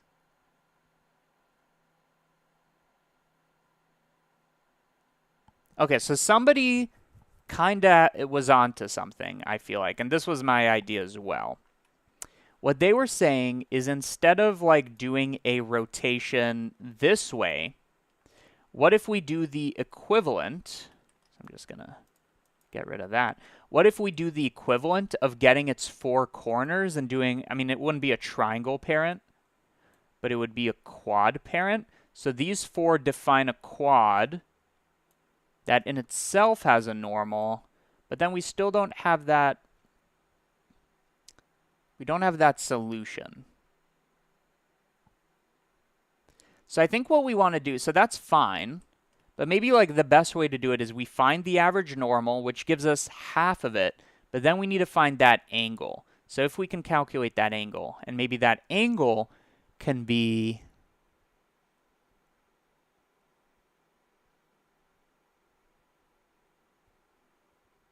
I'm thinking. Okay, I have an idea. So I'm going to do the exact same thing. I'm going to take its attribute statistic, I'm going to look at its faces, and find the average normal. What I'm going to do differently is this time I'm going to scale on elements. I bet you didn't see this one coming. This, I feel like, came out of nowhere. I'm going to scale on elements, which takes our feather and lets me grow or shrink it. But note that I can grow or shrink it based on an axis. That axis is going to be the normal. Okay, and then I scale by 0. So let's have this play, and then I flatten it. So what I've done is I've taken our simulation, and it's still moving, but it's always going to be a flat plane. So we already have the normal, but now I want to like find its rotation about that. Tricky, tricky, tricky. Let's try. So I'm just going to try combining ideas here. So here we have this. Then I'm going to find its normal and flatten it. So this is kind of like a simpler thing. And then we need to find its like optimal angle of rotation. You could average the two corners closest to each other and then get the line between the two averaged points. Oh. Let me think about that. It's almost like we need like an extra degree of freedom, but what this person's saying... No, there's always one piece of information missing. So I don't know if I got what you said correctly, but like let's say we get two positions, like this big scaffolding. No matter where it simulates, that's going to create a line. That line is going to do this, it's going to rotate, and that can be used as a center of, that can be used as an axis of rotation, but it's still missing something. It's still missing something. So I need to still find the optimal rotation. So I think what I'm going to do is I'm going to have this axis, and then for every single point, I want you to imagine that this is on the XY plane. for every single point, I'm going to find its angle from here. Okay, off of the x-axis. So this has a tiny angle, this point has a bigger angle, and I'm going to find the average angle and then make that about the axis of rotation. Does that make any sense? I feel like it does. I feel like that makes sense. You can just change the orientation, location of the object. You would still need the normal for the third axis. I think I'm going to go with my idea here. So what I've done is I have my feather simulator, which, by the way, just so that we don't need to think about it, let me bake it. Okay, so that information's baked. Done. I'm then going to move it to the center so we can visualize this nicely. We know that it's half of the battle is just finding the average direction it's facing, which we can do. That's what this, average normal is. And then let's like do all this together. So what I can do is I can connect this here. So now this is also going to be in the center, but because it's the world center, we don't need that. So now these are both centered. I'm then going to transform this. I'm going to transform it using that idea I said. Align rotation to vector. Using the average, using the average. And by the way, what I'm doing here, or what I'm trying to do, is like something like SVD decomposition, if you know what that means. But I'm not trying to get that complicated. I'm going to align rotation to vector. Make this the rotation. I'm going to join these together, and let's see what this gives us. I believe it was Y. Yeah. And then inside my feather, I can let go of that. No, that was nice. I did want that.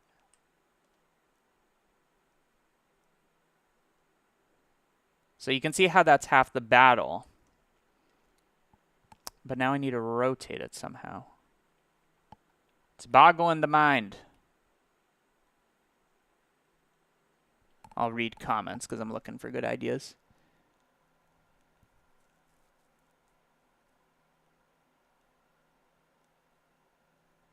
Two vectors define a transform, and you get the third with the cross product.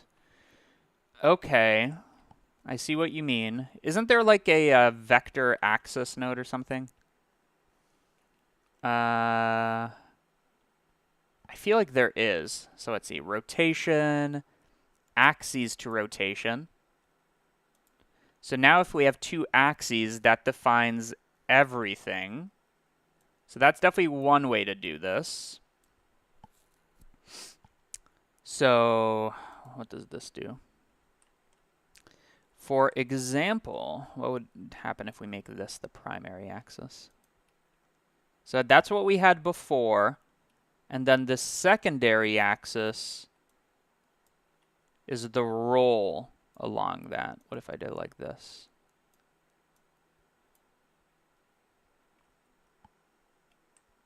Just want to see what I have at my disposal. Invert rotation, axes to rotation. I like that. Axis angle to rotation. I'm going to keep that. Quaternion rotation to axis angle.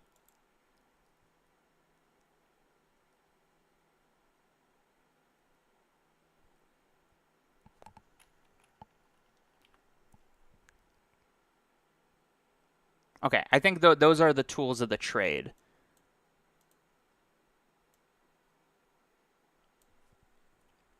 Okay, so I'm just going to play here, and I'll focus on explaining what I'm doing later. Okay, we'll get to that. But I need to first of all make sure that I know what I'm doing. So I'm going to take this. I'm going to take the cross product of this with the vertical direction. I think, so this, I believe, is normalized. And then that's normalized.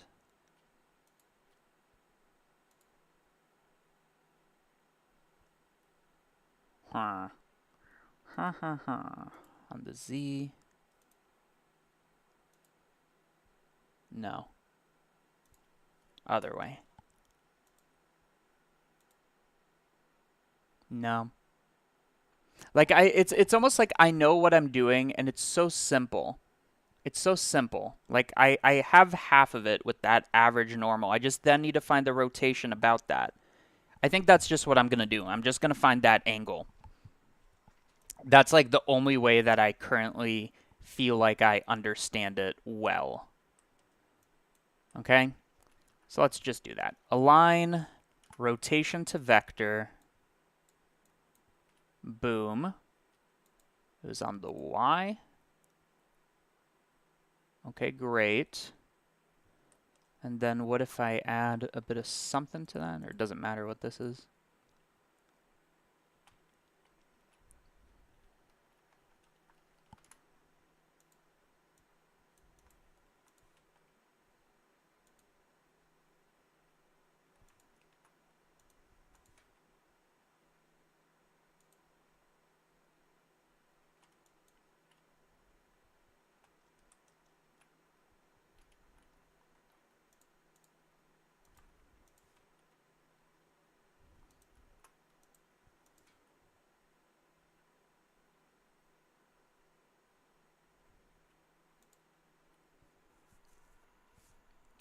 So we have the average normal. That I understand well. Yeah, it's almost like I want to do a vector decomposition, which I think, isn't that kind of what field of variance is? Shows like which one has maximum variance.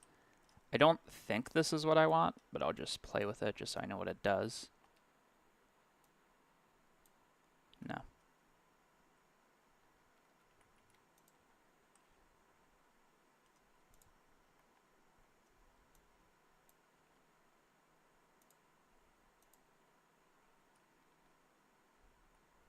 Like, I guess essentially what I'm trying to do is triangle parent, which I have. I'm just missing the rotation about that axis.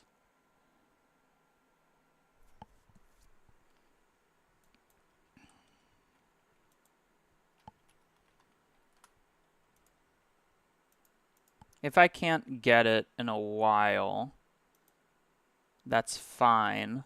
But what I'll end up doing is just moving on to the feather part. Because we know then that all we need to do is figure out this section. Okay, so wait, what am I missing? Like this, okay, clearly this is like the correct first step.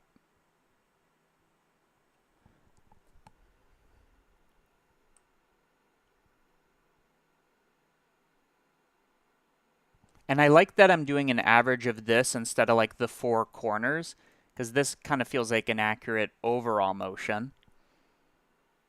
And then I just need to find what axis is the longest, in a sense.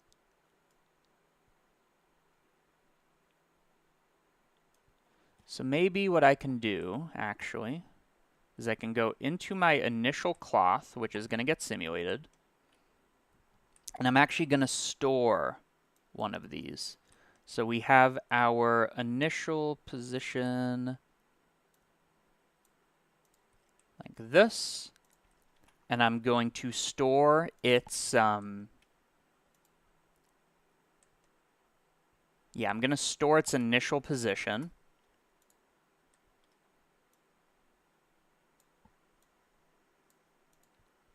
So I'm just going to call this coordinates so it doesn't interfere with anything else that we're doing. Why were there two store named attributes? Did I mess that up? No, it's because I added that. So I'm going to store its initial position, and I'm going to call that coordinates. And now to carry that over, and I know I could do a sample index, but I just like it to be inside of here. It'd just be simple.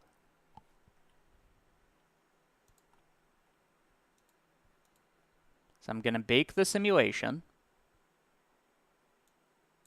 Okay, now we're back to where we were. And because of this, I can now view an attribute. So let's view this named attribute called initial, or it's called coordinates. Okay, and now the coordinates are sticking onto here. Why would that matter? That matters because then I can isolate the tips of this. And maybe this is what the person was saying. If I can have two axes, then I have it all. Then I have it all. And he could have had it all. So I'm going to separate x, y, z. So here's our x gradient. Here's our y gradient. I'm going to look at our x gradient and look at min-max. And then I'm going to look at where this gradient is equal to the min. So this isolates this strip of points, and this isolates this strip of points. So I'm basically saying where was the left, where was the right edge. And then among that, I can find an average axis. Does that make sense? I feel like that makes sense. Okay, so in other words, I'm taking my coordinates and I'm using that to make certain selections. Like what was the top? What was the bottom? What was the left? What was the right? And then among that, what I can do is I can do certain things with that. So for example, I can take this center, and among all of these, I can find its average position. And for example, I can put that on a point as a representation.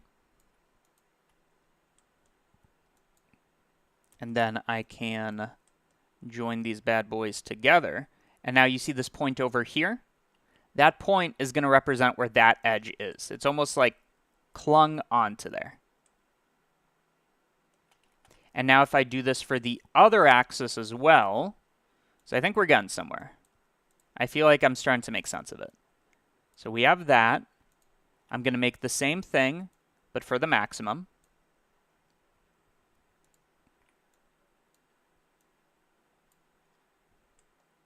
We need way more space here.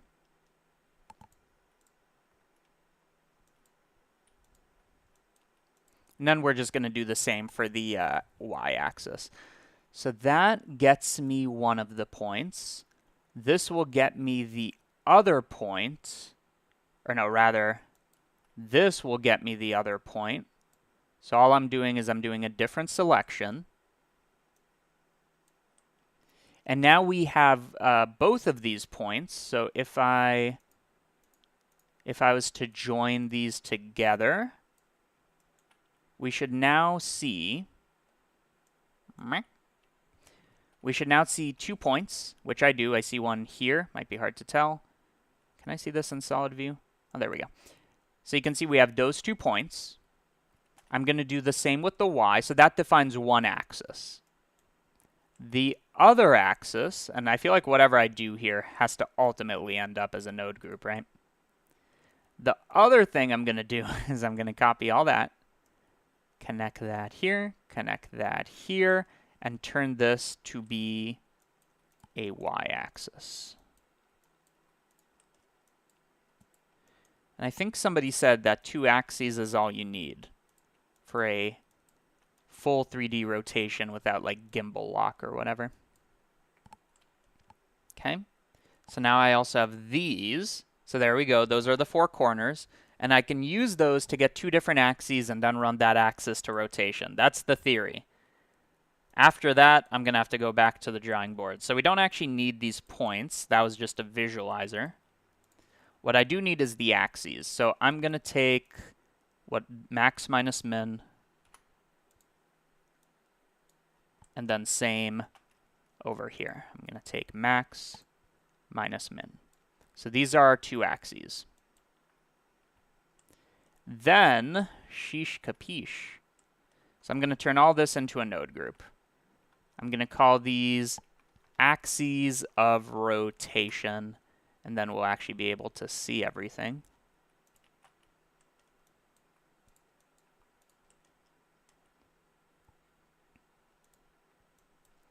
So these are our axes of rotation, and then in that case I wouldn't need the scale elements thing again. I need to output those 2 axes. So here's 1, Here's 2. And 1 represents like X, 1 represents Y, whatever. And then I run axes to rotation, primary axis, secondary axis, and it outputs a rotation. Okay? So then I can get rid of all that. So right now I have them both centered, obviously. And I'm going to transform the feather based on this rotation. So it's clearly doing something, correct? I feel like it's capturing that. And then we just got to play with these. Oh? I think we got it. It's just a question of which one's which. Yeah? Yeah? Chat. As a Gen Z would say, chat. Did I get this right?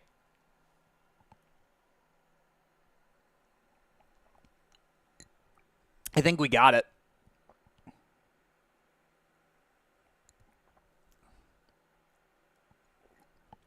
I'll let chat deliberate while I think about this further. So this will give us that, and that's just the rotation. What that means is I don't think I ever had to center this, right? I don't think I ever had to center this. And then I can transform this to the center of mass.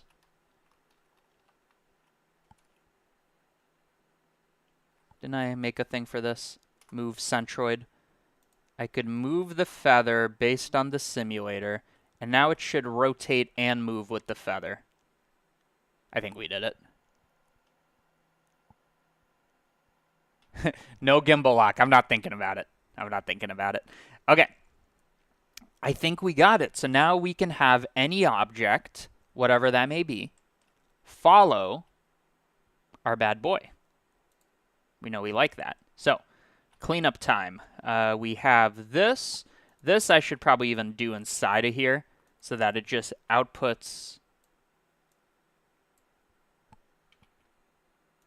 the optimal rotation. At least I think it's optimal. Okay, so that's our rotation. Sheesh. Capiche. Let's clean this up at least a little. Can focus on this later. So we have that. We have that. I feel like that was one of the biggest challenges I faced on this live thing, because you think you can think until you go live, and then like whatever you think you can think goes down by like 50%. There's like that pressure, you know? But I'm happy. I'm proud of myself for that one. Okay. So we have this. We have that. We have our rotation. That can go inside of here. We can name this optimal rotation. Now, one thing I wonder, and I think the answer is no, can I combine this? Well, I don't need that. Into a single operation? Maybe. But maybe I don't want to. So I'm going to take this, and I'm going to move it inside, I believe. So I'm going to take my feather. I just want all of this transformation to be a single node. So that's going to be our rotation. What is our rotation? It's going to be that.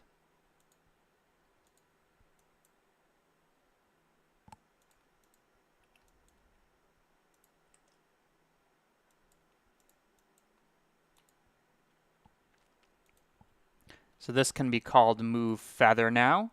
And all it needs is our simulator and our optimal rotation, which of course I can now feed in here. Because optimal rotation just took in the geometry, which is the simulator, and then moved it here, which means we no longer need the rotation.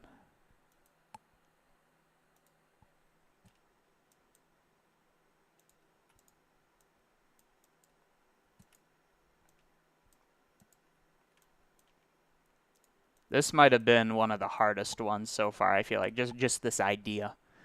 Okay, so now we have the cloth simulator, we have the feather, and that creates the moved feather with a reasonable amount. So now if I was to resimulate, I could totally do that. Okay, so now the last challenge, and I don't think it's a challenge, I think I've even done this with Curvify before, is I've made a curve feather. That kind of feels like cheating. Kind of feels like cheating, but I've made it before, so I'll consider it. Now the last challenge is getting the feather correctly, because right now that's my feather. So let's see, how complicated is this? So I'm just going to find a better feather weather example. So here's one. I like that one a lot, and here's the other. Both of them are roughly the same idea. Well, they should be the same idea. I mean, they're the same.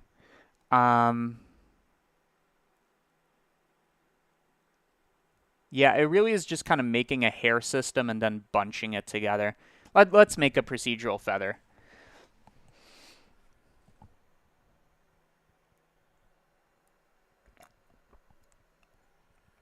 Okay.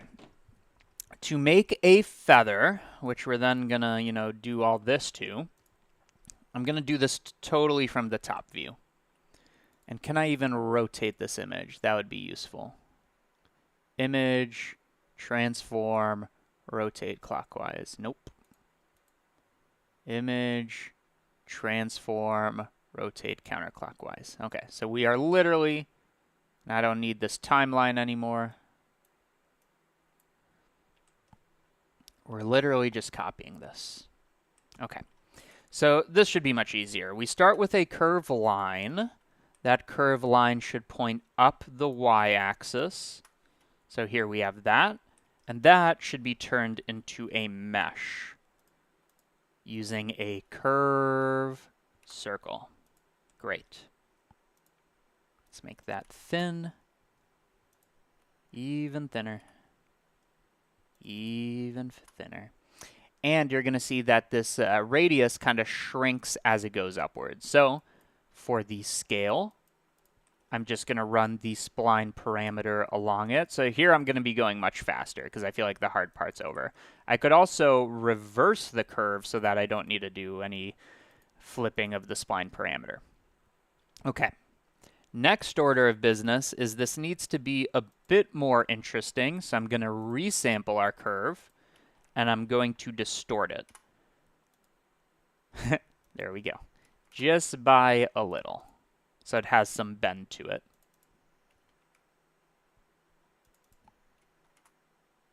Okay, that's pretty good. It can start off even smaller, 0.0109. There we go. That is the basis of our feather, and then we just need to start instancing things in either direction. I did this before. I know I did. So let's...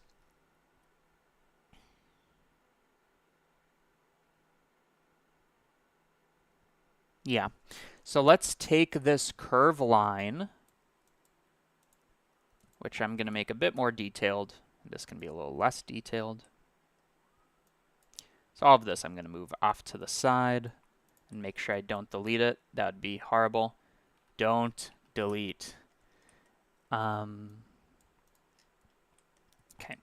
So I'm going to take this distorted path and I'm going to resample again. And just for simplicity, I'm going to make sure, let's make sure I can edit this. I'm going to make sure that it's only distorting on the X and Y axis. Because I want to make that assumption because it will make the rest of the modeling easier. So I'm going to take this, I'm going to resample it. Ugh, I don't know what happened there. My mouse seized up. I'm going to resample it by, let's say, this is going to be a lot. Let's say 500. So this composes 500 points. For each of these points, it should either extrude this way or that way. And it could almost like do it alternating. Like that's fine with me. So I can instance on those points a curve line again. And this one can face the x-axis. So now they're all going to be pointing to the right. And there's so many that they kind of look like that. They can alternate, so some go to the left, some go to the right, and it can follow that 0, 1, 0, 1 pattern. So to do that, I need to make the rotation such that the rotation can sometimes be 180. Okay? And then I then mix between those two ideas where I have 0 and I have 180 based on the index modulo 2.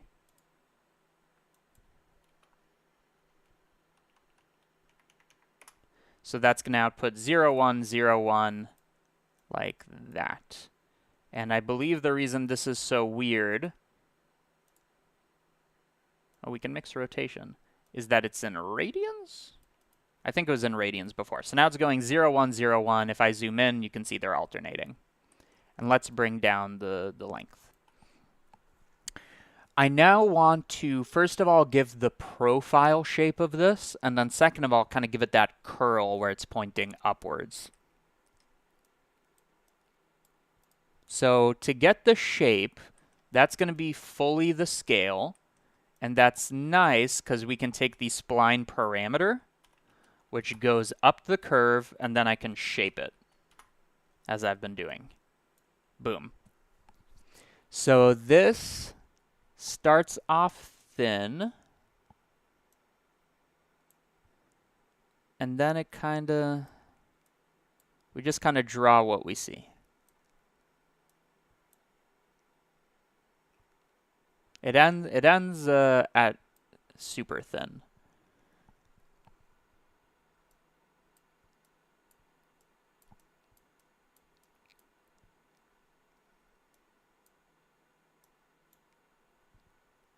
Yeah, that's pretty good. And then it's going to just be doing a lot of organic noise and stuff like that. So I can take this, I can multiply by some noise texture that's one-dimensional that changes as we go up the spline parameter, like that. That is not a multiplication. Okay, just like that. And this should be super detailed and rough and like that. So before, after. And let's normalize this field. So maybe field, normalize, and then in that, we can have it go as low as 0.5 and as high as 1.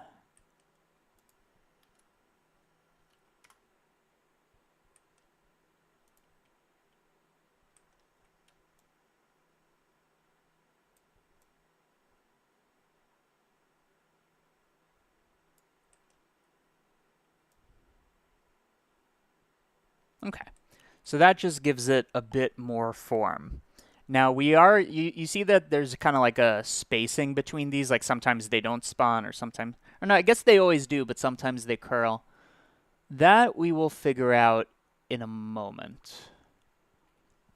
But that's definitely a good start, and I want to make sure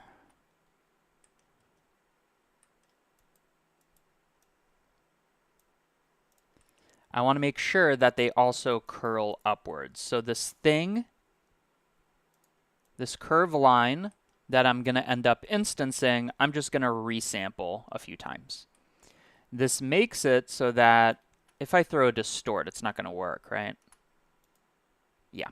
This makes it so that when I resample the curve, oh wait, did it matter?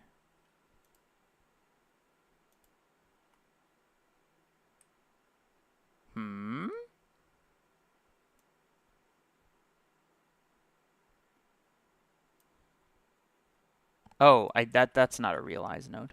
This makes it so that when we realize, it lets me move every single point individually. Just like that. Okay, so clearly this isn't what we want, but it's close. I want to make sure the distortion increases as we go along each spline individually. So that's going to be, once again, the spline parameter. And I'm going to multiply it to make sure it's doing what I want it to. So multiply by 0, and then as I increase this, yeah, there you go. So that should be, it's in a way, it's kind of smooth, and it's mainly going upwards. So for this distortion, I'm going to make sure to multiply by 110, and it's mostly distorting upwards, so it shouldn't be doing much on the x. Mainly just the y, right? And it should, like, none of it should be going down, right? It should either be going nowhere or upwards. So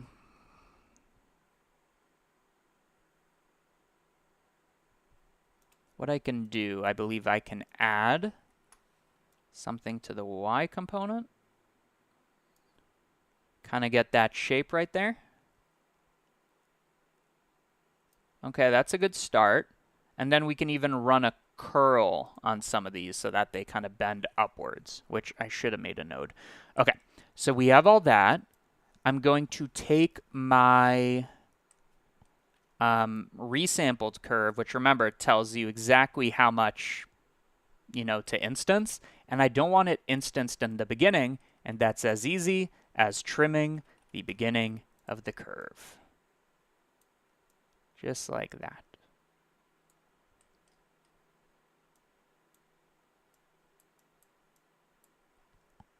Okay, so now when I join these bad boys together,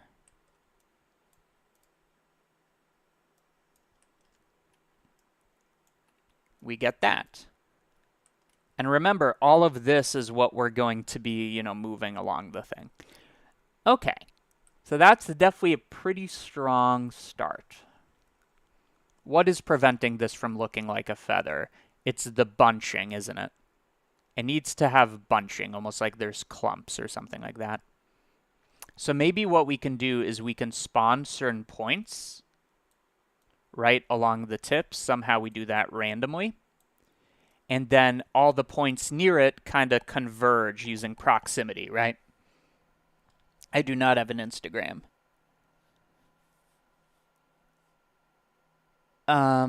Okay, so if I can spawn these points, I'm good to go. Now, let's organize. This is illegible.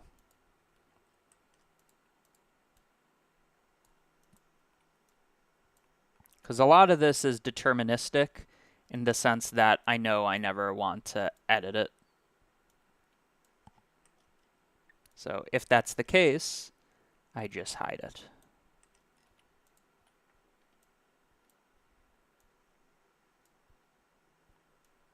This I might want to edit, so I'll keep exposed.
Okay. Much more legible. So we start off with a curved line that I then resample so I can distort. So that's going to be this overall shape, which is good because we might want to play with that. Yeah. That goes through two processes, the shaping of the stem and then the feathers. The feathers is what I now want to edit, such that, and let's make this a node group. We can call this feather stem. I want to modify it such that, again, it does the clumping. So like I said, I want to spawn points. How do I do that? How do I spawn them on the tips? Well, it's quite easy. It's quite easy. I know these are still curves, which means they have endpoints. So I can separate by geometry. Separate geometry such that it only keeps the endpoints. Specifically the top endpoint. So I don't think we're going to see that unless... how do I do this? I want to make sure they actually exist here. Okay, so we do have 500 points. You just can't see them. Curve to points. And we have that inverted. So now we have this kind of like silhouette of it. I am going to sample randomly, or rather I'm going to delete them randomly such that something, that there's fewer of them. So let's delete geometry by some random probability until there's very few left. And these are going to be the things that they curl towards.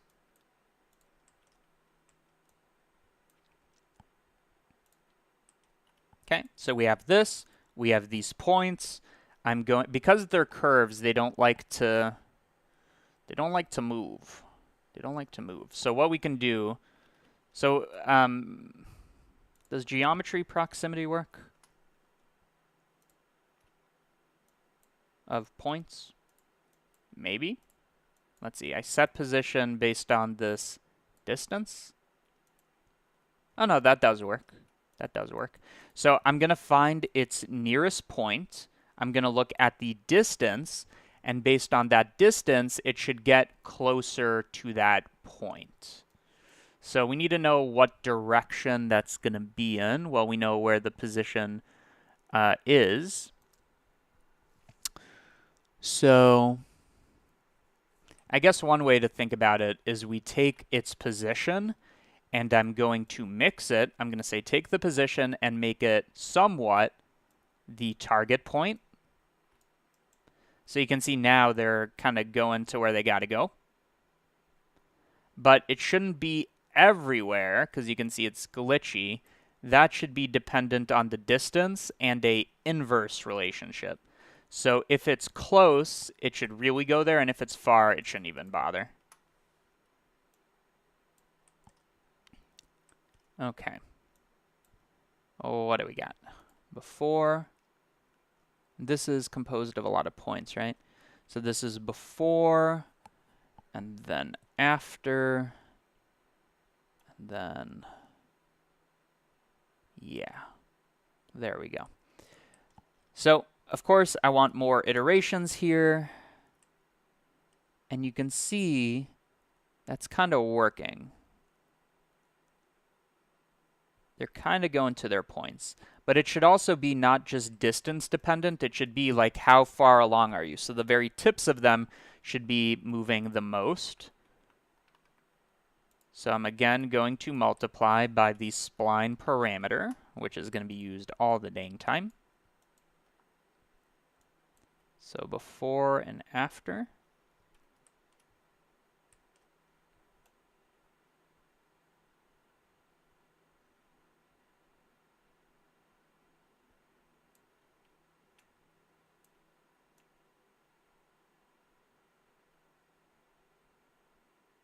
Okay. And then I want to make sure that you see it's kind of like super rough in a sense. So this distance parameter should maybe be blurred, I think. Let's try. So I'm going to blur attribute a bunch. Yeah, and that smooths it out. So here's that before and after.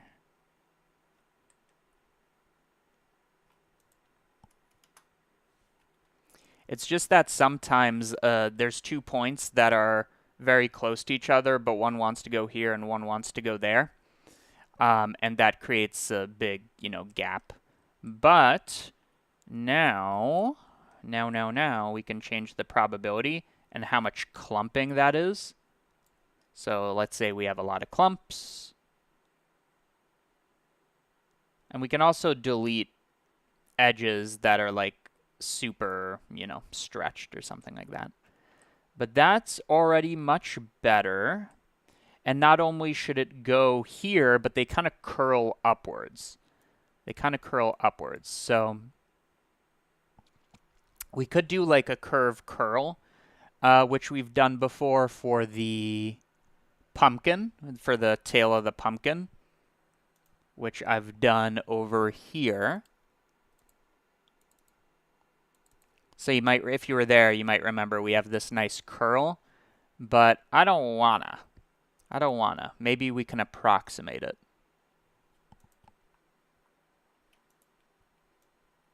How do I want to approximate it? Well, if we just have it like that, it's almost like they need to all have the ability to converge, but not by that much. And maybe instead of just using the spline parameter, this is what I give that nice curve. So let's see, if I go like this versus this versus that, that already gives a nice shape. And then those ones should also be offsetted so that they go upwards on the y-axis. Yeah. So we take their position, and maybe I add some kind of curl so that it goes upwards.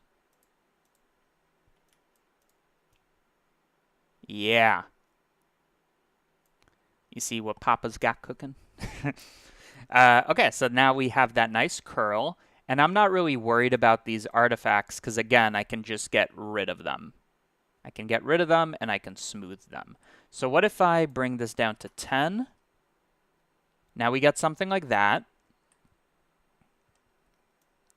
And to get rid of this stuff, what I can do is I can either delete them or I can smooth them. Let's try smoothing. So because these are curves, I can fillet curve on a poly like this. So before, after. I think this is probably the way to go. And then I turn that into a mesh, which I can do later. Okay. The only other thing I want to do is right now it looks for its like nearest point and, it kind of goes towards that. But maybe like each point has a different amount of influence. So you could see this one has a lot of influence. It just kind of this one really it converges to a point. Whereas this one, some of them are kind of sparser. Like they don't clump as much. So I can have each point or each area be like more or less susceptible. Maybe.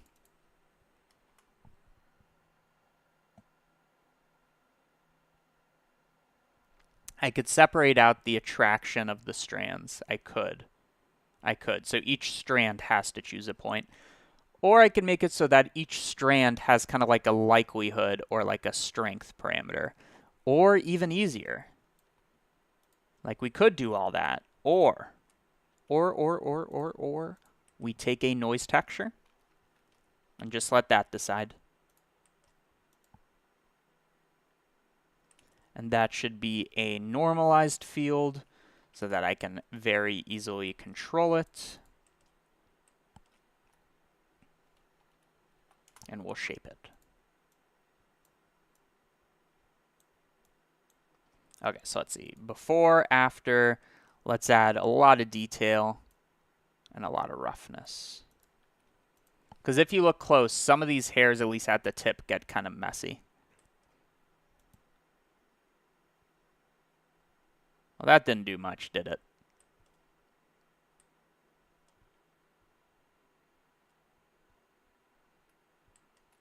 I mean, that's fine overall, though.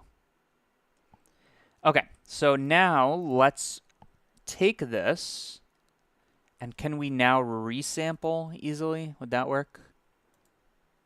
So we go from 29,000. I mean, it's nicely distributed. That's something to be said. I'm going to take this. I'm going to run a curve to mesh, which I did right here, feather stem. So maybe let's call that thicken. And we could run that thicken over here, which will look like that. But I, of course, want to expose a parameter that talks about its overall thickness. And I do want the scale to kind of be with the spline parameter. So that can be thick, whereas this one should be much thinner.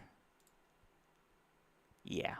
And then remember, if you remember, we did a whole other segment here. We're going to, if you look at the initial shape, we're going to curl it to initially be this kind of bed-like shape. Okay. That can be done super easily by, again, I'm always normalizing the field. What I'm doing is I'm creating generated coordinates, and I'll make a node group for that, cgmatter.com. If you're not on cgmatter.com, then you're missing out. Look at all these nodes you could be getting for free. Doesn't show them, but there's like 50 of them. Member site, you get the Nodevember. Last tutorial I made was like 4 days ago or something like that. You get all those files there. And what else did I want to say about that? Just so you know, is it in the asset browser? Probably should be. CG Matter. So here are all the nodes I have right now. They serve various purposes, but those are the ones that exist, and I'm always adding. What was the point? The point was I wanted to give it that carriage shape, and we're always doing that normalization. So this is all a mesh now, so I can set position based on its position. We separate X, Y, Z, full screen. I'm going to normalize both fields, and then each one, I mean, we kind of already did this way back with the carriage. What is this? Oh, it's a,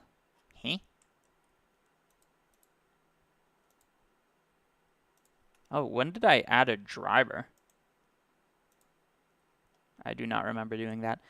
You remember we kind of already did this with this carriage thing, so maybe let's just copy that and hope that it's good enough for our purposes.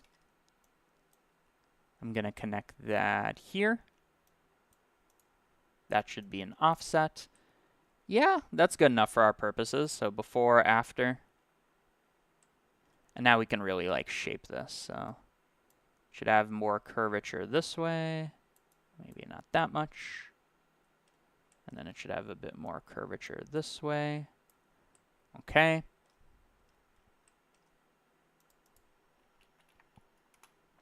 And then I take this overall contribution, which obviously is way too strong, and I'll multiply it by 1/2. Great. And then all of that can be moved to the center by using that center of mass and then transforming it by the inverse. So now it's nice and centered and can come along for the ride. Okay, so we can edit this more.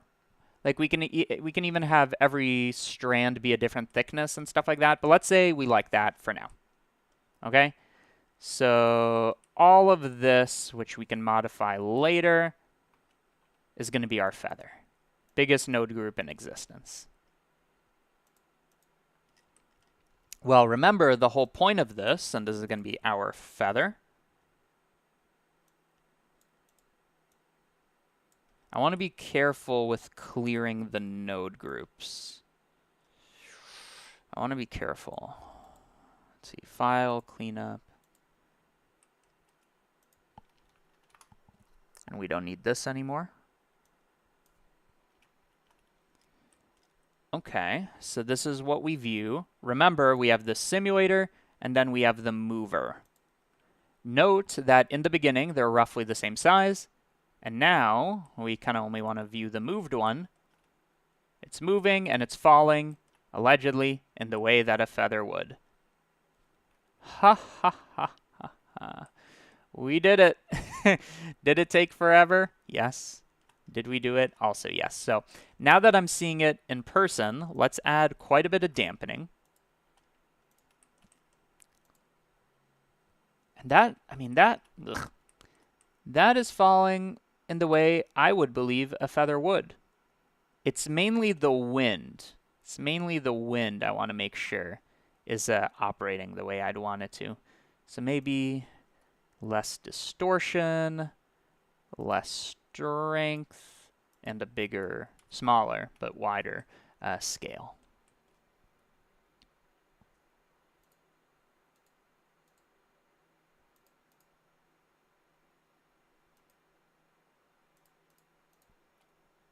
Oh, the shadow makes it hard to see. So beautiful.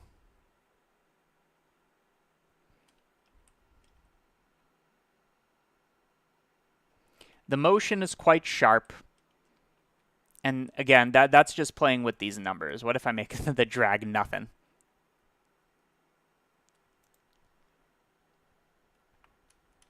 What if I make the dampen like 70%? Okay. And the wind, what if I make it no wind? Yeah. Okay. Note, by the way, that our cloth simulator is heavily, heavily, heavily dependent on the amount of geo. So if I double this, we expect it to crumple a lot more. So let's see. It shouldn't do that. Like, it should have quite a bit of rigidity, which is why I'm keeping this number low. Okay, what do we got? Keybind you're using to disable nodes. That was beautiful. The only thing that sells at CGI is the fact that it doesn't move in the horizontal plane as much. Interesting. Well, we can kind of fake that. We can kind of cheese it by just making the wind stronger in that dimension, really. So, like, for example, let's say I make the wind, like, super strong. Does it really affect this? It should. We might need a... Oh, is it not resimulating? Is that the issue?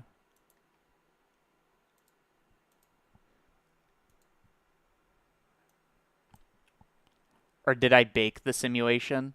That might be it. Let's see. Simulation nodes. I already baked it. That's what's happening. So expect this to fly. There we go. So let's make the wind less strong. Yeah, we could just multiply it so that it's stronger on like the y-axis or whatever. Okay, but now we can see the effect of this. Yeah. And if I was to, like I said before, which you couldn't see, if I was to add geometry, we expect this to be more like turny and wild. But figuring out what those settings are can be done later.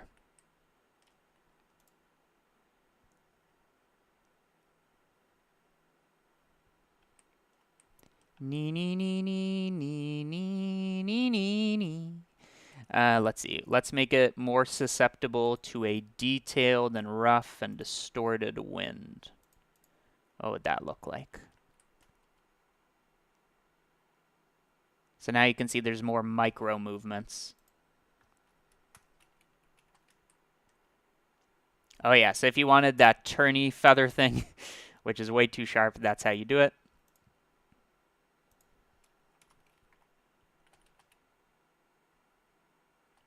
That scale should be way tinier. Oh yeah. Yeah, notice how it's doing that whole carriage thing. So that's, you know, that's much. But it is doing it.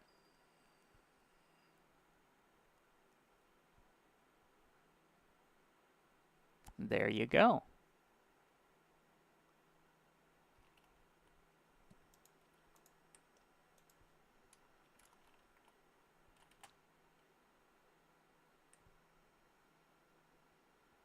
Yeah, and it kind of has this desire to stay upright, which is quite nice.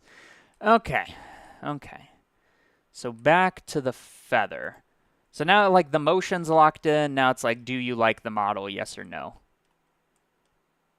Like this can be edited, it can. But I think honestly, like I feel like I did the hard part. The rest is just shading and stuff like that. So I might wrap up now that we're at 2.5 hours, but let me think first. This should definitely be consolidated a little. So we have all that. It's going to be our endpoint selection. We turn these into points, random value, delete, geometry proximity.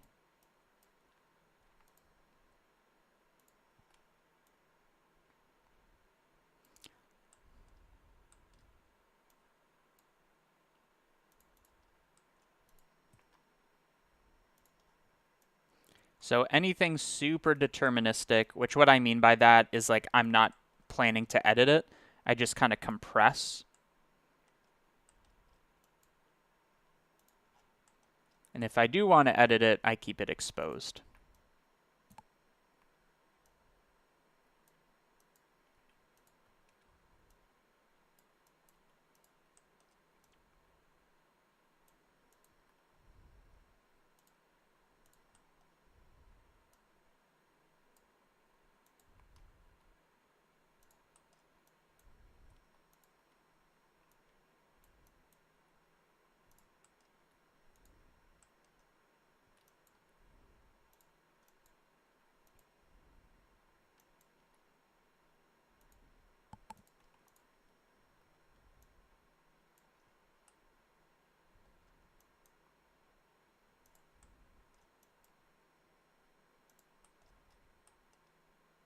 Okay. So what do we have? We have the trim curve, we have all this. And just note, even though I'm hiding all this, so much procedure, you could control anything. Okay. Yes, yes, yes. Yes, yes, yes. Okay. So I'm going to take all this.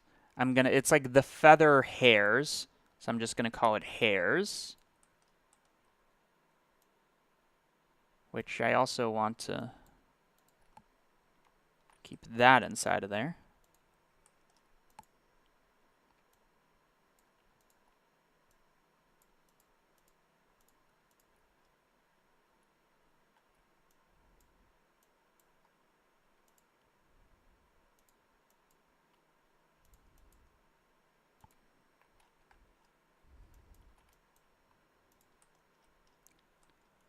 So now we thicken that. We thicken that. So much more legible. We join geometry.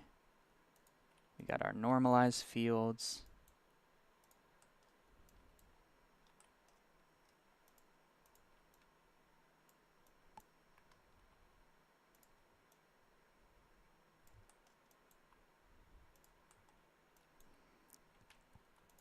Okay. All of this we can treat as our bending, because that's what it does. It bends the feather. It bends the knee. So if you look at it before and after, it just bends it. And then what do we have at the end here? Center of mass, scale. Okay, this just centers it. Which I can keep exposed, that's fine. Okay. So a lot of these, especially the hairs, should have parameters exposed, but you can go into that if you want. Okay. So now, as simple as can be, we have an initial cloth. That's for our simulation. We have the simulation itself. We have the feather, and then one moves the other. So I think that's what's up. And we have another money. Thank you, Nick Trick. I respect you grouping instead of just making spaghetti for the sake of Nodevember, Simon Toms. Thank you. And I said I would breathe, I think. Is it possible to instance them and have similar motion to have a shower of feathers? Yes.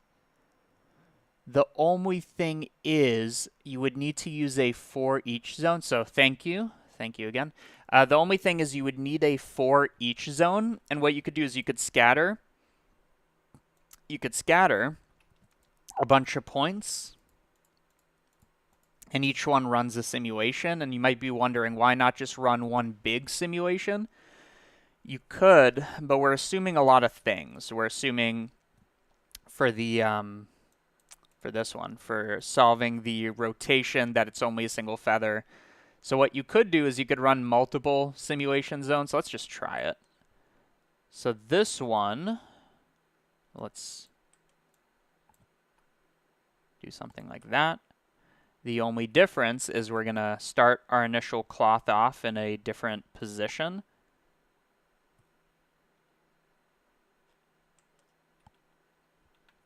So maybe, for example, this one can be different.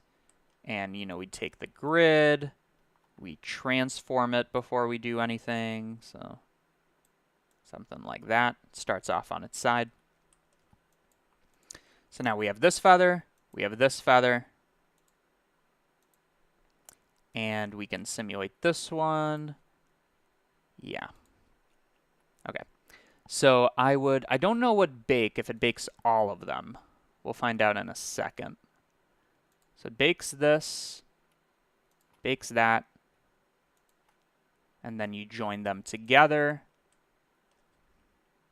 And notice these start off in the same position, but over time have wildly different results because of their orientation.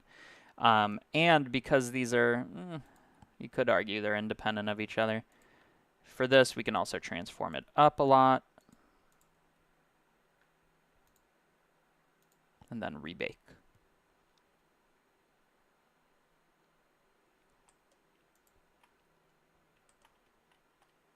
And now they both, the reason I didn't just transform one after it's done is now they're both experiencing the same wind field. So you can kind of see how this is somewhat of a chaotic system a little. Over time, they'll all diverge. So you could do that, but the difference is I'm saying there would be a for each zone. I'll try it. Okay. So for each, inside this initial cloth, I'm going to make a transform. So this time, the only difference is I'm making it procedure. So let's have a translation, a rotation. You could have a scale, but I don't want to mess with that. Okay. You then scatter a bunch of points. And I believe you can run multiple simulations. This might not work, but we'll find out. So I'm going to take a bunch of points. Each one can have a random value for its initial position. And let's make it only like 6, just in case we get a crash. Then we run a for each element. So I'm saying for every single point, you're going to do an operation. And that operation is going to be this. It's going to be this. So we need to randomize the translation and rotation. So maybe I don't even need this. I made a node called random value, single random value, because that translation needs that. So a single random value. I'll go from -2 to 2 and as high as 6 units, where it uses the index as the seed. And then we can do the same thing for the rotation. That can have any orientation. So -2, or no, minus pi to pi covers all possible rotations in terms of radians. And then we hope it doesn't crash. Okay, what does it not like? Simulation must not be in a loop or closure. So there you go. There's your answer. So that's how I would do it, but simulations can't be in there. So what you would do is you would, instead of like wrapping the simulation in this, you'd go inside of here and then like separate into instances or do whatever it is you want to do. But yeah, so like all you'd need to do is you'd need to do a lot of indexing stuff so that when you move the feather and you do your like attribute statistic stuff with optimal rotation, you do an attribute statistic not on everything, but on just a certain index. Okay, so I know that didn't like actually answer the question, but like I think you get the idea. So I think I'm going to finish up, okay? Because like the rest of this is modifying the modeling and shading, but I think the interesting part, which that's what I aim to do. Every single Nodevember, I'm doing the prompt, but I'm doing something above and beyond, I feel like. So that's it. I'm going to wrap it up here. So as always, well, actually, I know I'm doing a lot of promo, but it works. And I feel like it's valuable to the people that it does work on. I used a bunch of free nodes. Get them here. I'm going to update them eventually. I need to add those normalized fields for generated coordinates. If you're so inclined, become a member. Get access to all the Nodevember stuff, including the one here that I will upload for day 5. And all the previous ones. Every CG Matter default queue blend file, including an archive of 5 years of project files, like for $5. You understand? You feel? There's a world where you could sell this project, just the cloth simulator, for $5. So check this out if you're so inclined. Also read my blog. There's only 2 posts. I appreciate the watchers, because then I'm not doing it alone in the abyss. And as per tradition, I'm going to answer a single question before I wrap up. So I'm 30 seconds ahead of you guys in terms of latency. If you have a question, there will only be one. You have to type it in now. It may be you, it may be not. I think yesterday somebody asked, well, when did you feel profesh or not amateur? It can also be a dumb question. So now is your turn, and I will end the stream in a moment. Do you have a question? Will it be you? Let me read the chat. The last question. Let's see. I'm just going to give a few seconds so that I have a few choices here.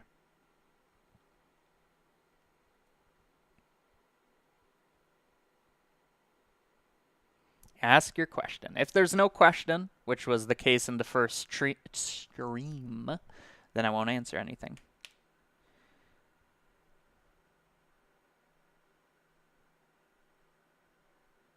Okay. Oh, I like this. I like this. Because I don't know the answer off the top of my head. That's why I like it. So, it says right here, is there a way to use the time of day or something else as a seed so that each run is different? That is an excellent question. So what this person's asking is, you can take a simulation, you can make a system that depends on a seed.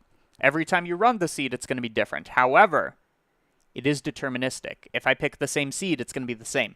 So the question is, how can I randomize the seed, which randomizes everything else? And that could be based on the time of day or the run or whatever. Here is what I would say.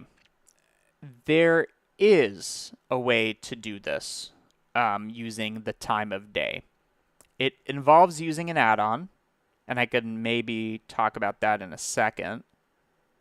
Another thing you could do, this would also be an add-on, is you could make a property that every time you click Bake Simulation, it increments by 1. But let's talk about that first one, because that's an excellent question. It's excellent because I'm like, oh, I should make that. Okay. So if I was to do this, and I'm not doing a tutorial right now, I'm just showing it's possible. I'm going to open Blender 4.5, which is the one I use to actually make add-ons, so it's a bit different.